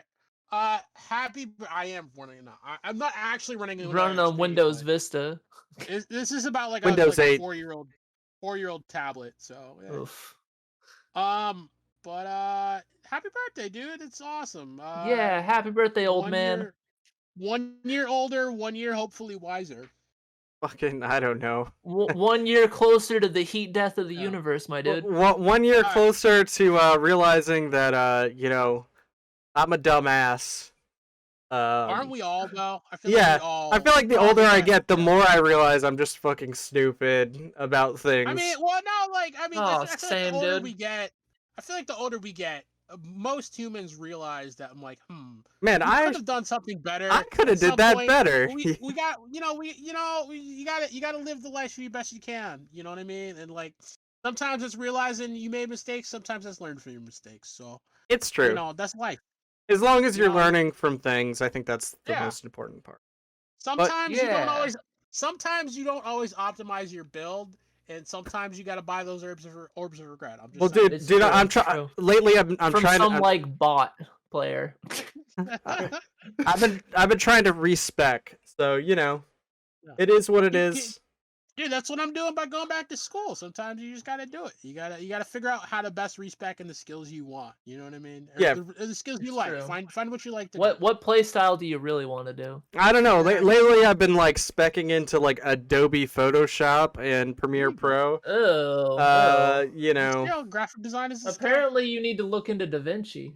Editing is a skill, dude. No. I'm not. I've already learned one. Could help you. I've already learned one. I'm not gonna learn another. You stubborn old man. But yeah, man, happy fucking birthday. That's super dope. Yeah, today's my birthday. Happy birthday. Happy. So I've just been chilling. Actually, welcome to Earth Day. Welcome to Earth. Dude. How much does the Earth cost? But I don't. Does anybody know what that's from? No, what is it from? It's actually it's a Kanye. It's a Kanye West quote. Of course it is. Why wouldn't it be? Yo, I don't even want to talk about Kanye right now because he's pissing me off so hard. Yo, you know who just like formally broke up being friends with? Kid Cudi. You know who he makes the best music with? Kid motherfucking Cudi. Oh, Kanye, you ruined it all. Like even the people at like the R Kanye sub, the R Kanye sub. Kanye fans were just like, "Yo, fuck Kanye for this one. We love you, Kid Cudi." I wish I could be like, yeah. Oh, by the way, Quintessence, you know that Kanye West video I have on TikTok? Yeah. That got muted. What? It eventually got muted because they don't have the rights to the song anymore. Oh, huh, that's a shame. Yeah, by the way, it's not, it's like the two videos that I had, those aren't even the highest ones I have right now. Like something else beat it out. But Damn. yeah, I just never pinned it to the top because you can only have 3 pins. But either way, yeah, like the quote was from the Joe Rogan Experience where he's like talking, and then he's like, "Want to buy the Earth? How much does the Earth cost?" And like sometimes TikTok people will use that quote like through things, and it's always really funny. But yeah, anyway, man. I prefer "Oh no, our table." Oh no, our table. Yo, August, you there, It's man? good. Yeah. No, yeah, just man, Kanye like the boy needs a life coach. He needs some person in his life to help him get. He through needs to this. take his fucking meds. This is yes, but like it's more than just meds, because like medication doesn't solve a lot of the root problems, which a lot of them are just like emotional. Like he needs a better way of just dealing with life, handling situations, yada yada yada. Yeah, but like, he doesn't get that. He needs a therapist. He needs a therapist. He's multiple therapists probably, but like the fact that he doesn't have any support, the fact that he's not using any positive support structures in his life, yeah, right. it's just a recipe for bad news. And it's a bummer because you're watching him public. Like the worst part is like it's not even private. You're watching him publicly destroy all the best relationships in his life, and that's just sad to watch. You It's know, really sad to watch. and you know what's like really sad is that Yeah. Nah, I'm gonna get my popcorn. like I've met like I think a few summers ago I've met people who they will argue against like bipolar disorder as like as a treatment, as in like it's not real, though they have bipolar disorder and it's very obvious. It's very sad and depressing when Yeah. because it's like the thoughts that they're having are making them believe that these things are true, Yeah. and you know, they're not taking their medication or whatever it may be. Yeah. um you Yeah. know, No, it's why really is it, sad. and also she was really hot, and but why is it always the hottest girls that are always the craziest? What is with that? What are we talking about? I don't know. This bipolar girl was super hot. Yeah. Why is it the hottest girls? Is it the hot crazy Matrix? Is that, has anyone ever seen that? I think it's the It's one of daddy those things where issues. like a lot of people find attractive people that are interesting, but upon later inspection, you find out part of what makes them interesting doesn't always lead to. They're fucking insane. Yeah, like Yeah. like you realize that like you know, whatever it may be. I don't know. I just No, it's a bummer, and like what's it called? There was a really I need to find it. Give me like 2 seconds to find it. But yeah, like people were talking about like Kanye West on a thread, um, and yeah, the best comment I found was about like, you know, like like Ye obviously has issues, but like he needs to do a better job of like being handling those issues, because I mean like the way he acts influences others, influences his daughter, influences his kids, influences his fans, um and yeah, it's a bummer to watch. It's a bummer to watch a man self-destruct on live TV or in live everything, because well that's the way internet culture is now. but I mean but that's the thing is like when you know he's obviously a public figure who has like bipolar disorder, and he's just like, I'm not taking my meds and I'm just fine, and that's just a bad message to send to people. Yeah, no, I think the quote specifically was like, I think it might have been from the last podcast on the left, but it was basically like, Ye's mental health issues aren't his fault, but they are his responsibility. Absolutely. And the fact that he does no work, that's for anyone. The fact that he does no work to improve them or help them or fix his issues or lessen a lot of the issues he has, that's a lot of that's on him, sadly enough. And I mean, not sadly enough, just it is. And yeah, it just sucks. It just sucks all around. I hate to see it, because I mean, as someone you hate to see it. Yeah, it's someone who like has seen mental health issues and has dealt with my own as well as other people's, and it's a bummer to watch someone who was and is very talented be entirely unable to control their life because of the issues that they have. Well, yeah, not to And mention like the people he surrounds himself with are clearly not like they're not there to help him. They're there for a paycheck. Not. Absolutely, yeah. Absolutely toxic individuals that he hangs out with. They're people that aren't willing to like have a real conversation with Kanye and tell him, hey, like, hey, yo, man, you all right? Like, well, you doing okay? Like, you lashing out a lot. Like, you need some help. It could also be like like there's people that have tried to do that and maybe they just got fired. So it's people are afraid to lose their job. You never know. Yeah, I mean, he might have turned those people away. Yeah, no, it's tough, man. I feel for the dude because he has talent, but he doesn't have he just seemingly lacks a way to handle any of his negative emotions. And that's just it's a recipe for bad news. It's not a recipe for anything good. Anything productive in his life. So guys, just wrapping this up. Wrapping this up. Yeah. It's okay. It's okay. So like next week we can get to more content. This was really fun. But where can people find you? Quintessence. Where can people find you? Just me? Yeah, we start with that. We'll start with you, man. Okay, fine. People can find me on twitch.tv/quintessencehd. I try to stream, once a week, but it doesn't always work out. Yeah, just stay tuned. Yeah, and for me, still exclusively on this podcast. Once I have more time, I might set up some like YouTube stuff and be playing some like old games or whatever. But for now, I love just hanging out and doing this podcast. Like even if you want to plug your socials, like your Twitter or your Instagram, whatever you like, if you feel like that's something you can give to people. I'm good for now. I'll hook up people if people want content. I can hook them up later. All right. Yeah, guys. So we are gonna be at in about a half an hour. We're gonna be doing the Common Writer Club. So if anybody wants to stop by, we have our own Discord, and anybody can join this, including August if he's feeling it this week. We are continuing to watch Kamen Rider Agito. Yeah, we're watching Kamen Rider Agito. I gotta make a new advertisement for Agito. We'll be starting like at 8:00. For all your evil baby rapid growth needs. Other than that, guys, you can find the backlog on Twitter, Instagram, TikTok, I don't know, YouTube. Yep. I literally keep forgetting all of the things. We're on. Instagram. We're now the podcast is now on Spotify. We are on Anchor.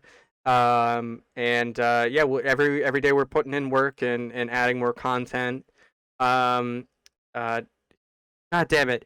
This week I am going to be playing the King of Fighters 15 and trying to get that down. Be streaming that. You made me forget. Okay. Real quick. Yeah, go for it. The new hotness. New hotness, bro.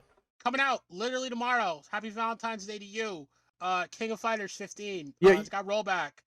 It's got a bunch of other features. If you like fighting games, if you like, it has Angel. What? Me and Angel. Me and Breezels, we're gonna get down on some KOF 15, dude. What else? Go get you some KOF. Also. Ooh, okay. One other thing. We'll be playing Sifu as well. Like I bought the game. I haven't had a chance to actually touch it. It's by the makers of Absolver, right? Absolver, yeah. Yeah, which God, I hope they improved on that. But I wanted Absolver 2. Absolver. I really hope they make an Absolver 2. I had Absolver on the PS4, but it had a lot of issues. I mean, I still beat it, but I think they are gonna have a better chance having like a single player game like Sifu than having something like an open world like that's deal. What I'm saying. Like, Sifu's not like Absolver, so yeah, Sifu's a single player game. So I hope they make an Absolver 2 that has basically like a single player story campaign like Sifu, and then also has the PvP like Absolver. I hope eventually we get to that. Absolver just bit off more than it could chew. It did. There was no way in was- hell it would ever be able to balance all of the things that it did and wanted to do. That game needed like a year to 6 months in the oven before it was ready. It was a hyper ambitious effort for some relatively. I don't know if they were new devs. I want to assume they were new devs, but I mean, it's still cool. It was Devolver Digital, wasn't it? Dude, I really appreciated it for what it was, and that's why like I have love for it. But at the same time, there was a lot 3D fighting games. There was 3D. There aren't enough 3D movement fighting games. If that I don't know how to even describe it. Like action style fighting game. Yeah. There was a lot to be disappointed in as well. Yeah. So, but yeah, I'm excited to check out Sifu and getting down some KOF 15 and making a team. And actually, I think that might be my new main, taking over Tekken 7. So, shit! Abandoning the Tekken. I mean, I love Tekken, but I just want to see what's my team. Is that what you're asking?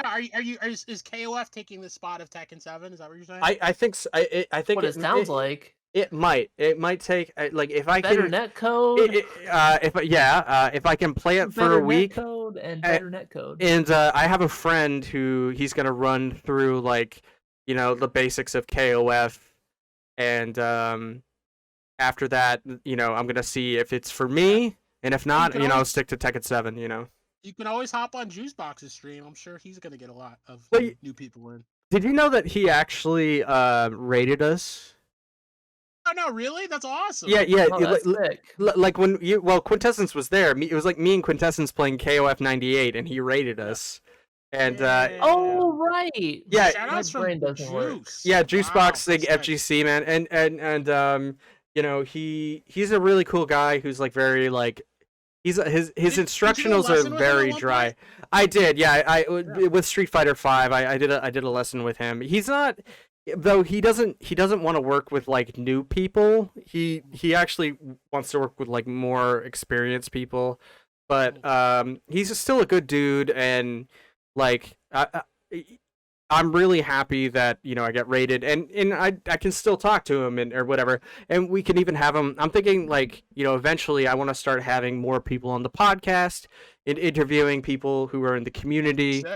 Like even in our circle, like I was thinking I wanted to get Crazy on here. Okay, that'd be fun. Yeah, I mean, hey dude, I don't know. I mean, I'm just saying, like, I think that whatever, Crazy has his own hot takes, but still Crazy's great. Yeah, he has his own hot takes.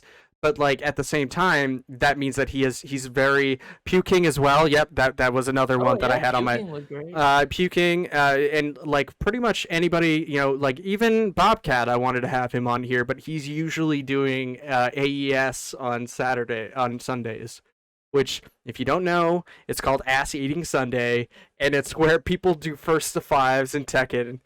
So go check out Crazy's Twitch channel. A shout out to Crazy. The Crazy, yeah, and Crazy is like he's a good dude. He supports the community a lot. There's also some TikTok fighting game people.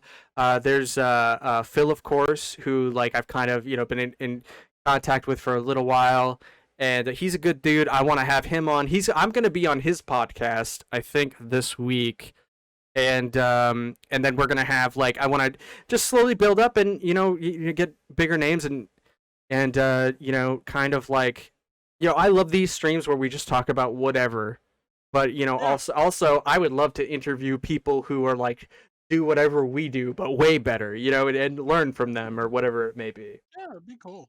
Yeah, man. No, it was definitely a cool stream of consciousness experience. Like I really enjoyed this. Yeah, see, but I don't know all other ones. But you see how like for at least for me, it's and I think for Quintessence, it's more fun to not like have a little bit of structure, but allow yourself to talk about whatever comes to your mind, and it's an actual conversation instead of.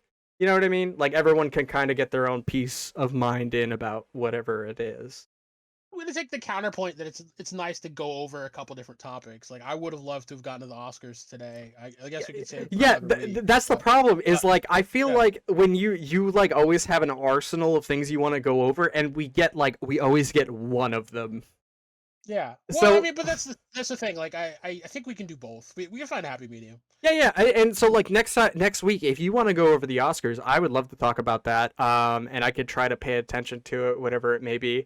But yeah, like I said, I'm only probably gonna go over the stuff that like we immediately recognize because there's a lot of categories. But yeah, I mean, enjoyed today. Yeah. Yeah, I would even like to I would really like to talk about Sifu next week and like my experience with it, as well as KOF 15 and how that's going. But yeah. So last 2 points on my bit. Yeah, go ahead. New game releases. I was a huge fucking Horizon Zero Dawn fan. I thought that was one of the best new games, original stories to come out in years. That was the launch title for the PS4. Its sequel is dropping on the 18th, so I am beyond hyped for that. But on PC though? I don't. Yeah, PS5. Yeah. So sadly, I will probably not play it. But I will probably watch an entire. No PS5, no problem. Oh wait. It's okay. PS5, big problem. PS5s don't exist. It's all right. Yeah, it's rough, bro. I don't even really want one. I would have like 2 games on it. But the exclusives are so good. Spider-Man and Horizon. I mean, that's all I need. I'm just saying. Like, I know you say that PS5s exist, but I know they don't. Whatever. But yeah, I know, right? Well, it did like. Isn't GameStop like starting to like let scalpers scalp? Like that's their new policy, or it's not GameStop. Like there was some story in the news today about like some store that's basically like putting things behind a paywall, which is like pro scalpers because scalpers can pay a little bit more to like reserve their copies or something like that. I'll have to save that article for next week. It sounded super sketch. I don't know. It's actually pretty easy to get a PlayStation 5 now. Just FYI, you sign up for the official Sony queue and they pretty much immediately call you like a week later. So. Dude, all I'm saying is like you're never. I have a feeling you're just not going to be able to stop scalpers, but you can't. You can come up with better ways. I'm sure. Like a system can be designed that disenfranchises or disincentivizes scalping more than the current one does. But, I literally watched a TikTok the other day where somebody had an entire van full of PS5s and was selling like I want to say like waist high like boxes full of PS5s to somebody so they could scalp that shit. Supply and demand is an old game. So yeah, I mean it's wild. There's gonna be some like you got to fight scalping where you can. You know what I mean? Right. But yeah. Elden Ring also coming out at the end of the month. Holy shit, yeah. A lot of people are super fucking hyped for that. This is going to be a busy huge month for game releases. It always is, I swear to God. It's a stupid huge month for game releases. Like Horizon, Elden Ring, and KOF. We're getting everything that got pushed back from last year into this year. All in the same month. All of it. Yeah. So that's going to be pretty nuts. But we can talk about those a little bit closer to their release dates. I just wanted to say that they're coming out. Yeah, for sure. Peacemaker's good. Watch Peacemaker. Jack Reacher just came out on Amazon. Alan Richardson is in it. Or Richardson, I can't say his name. Does anyone remember the micro penis guy from New Girl? Because that's what most people recognize. He was also in Tiny No, I don't. I never really watched New Girl. Alright, it was kind of funny. I didn't either. He did an AMA on Reddit, and people asked him what he gets most recognized as, either that or the Titans. And he said, like, one time he was, like, walking down the street and someone drove by and yelled out micro penis at him. So, I mean hey. Yeah.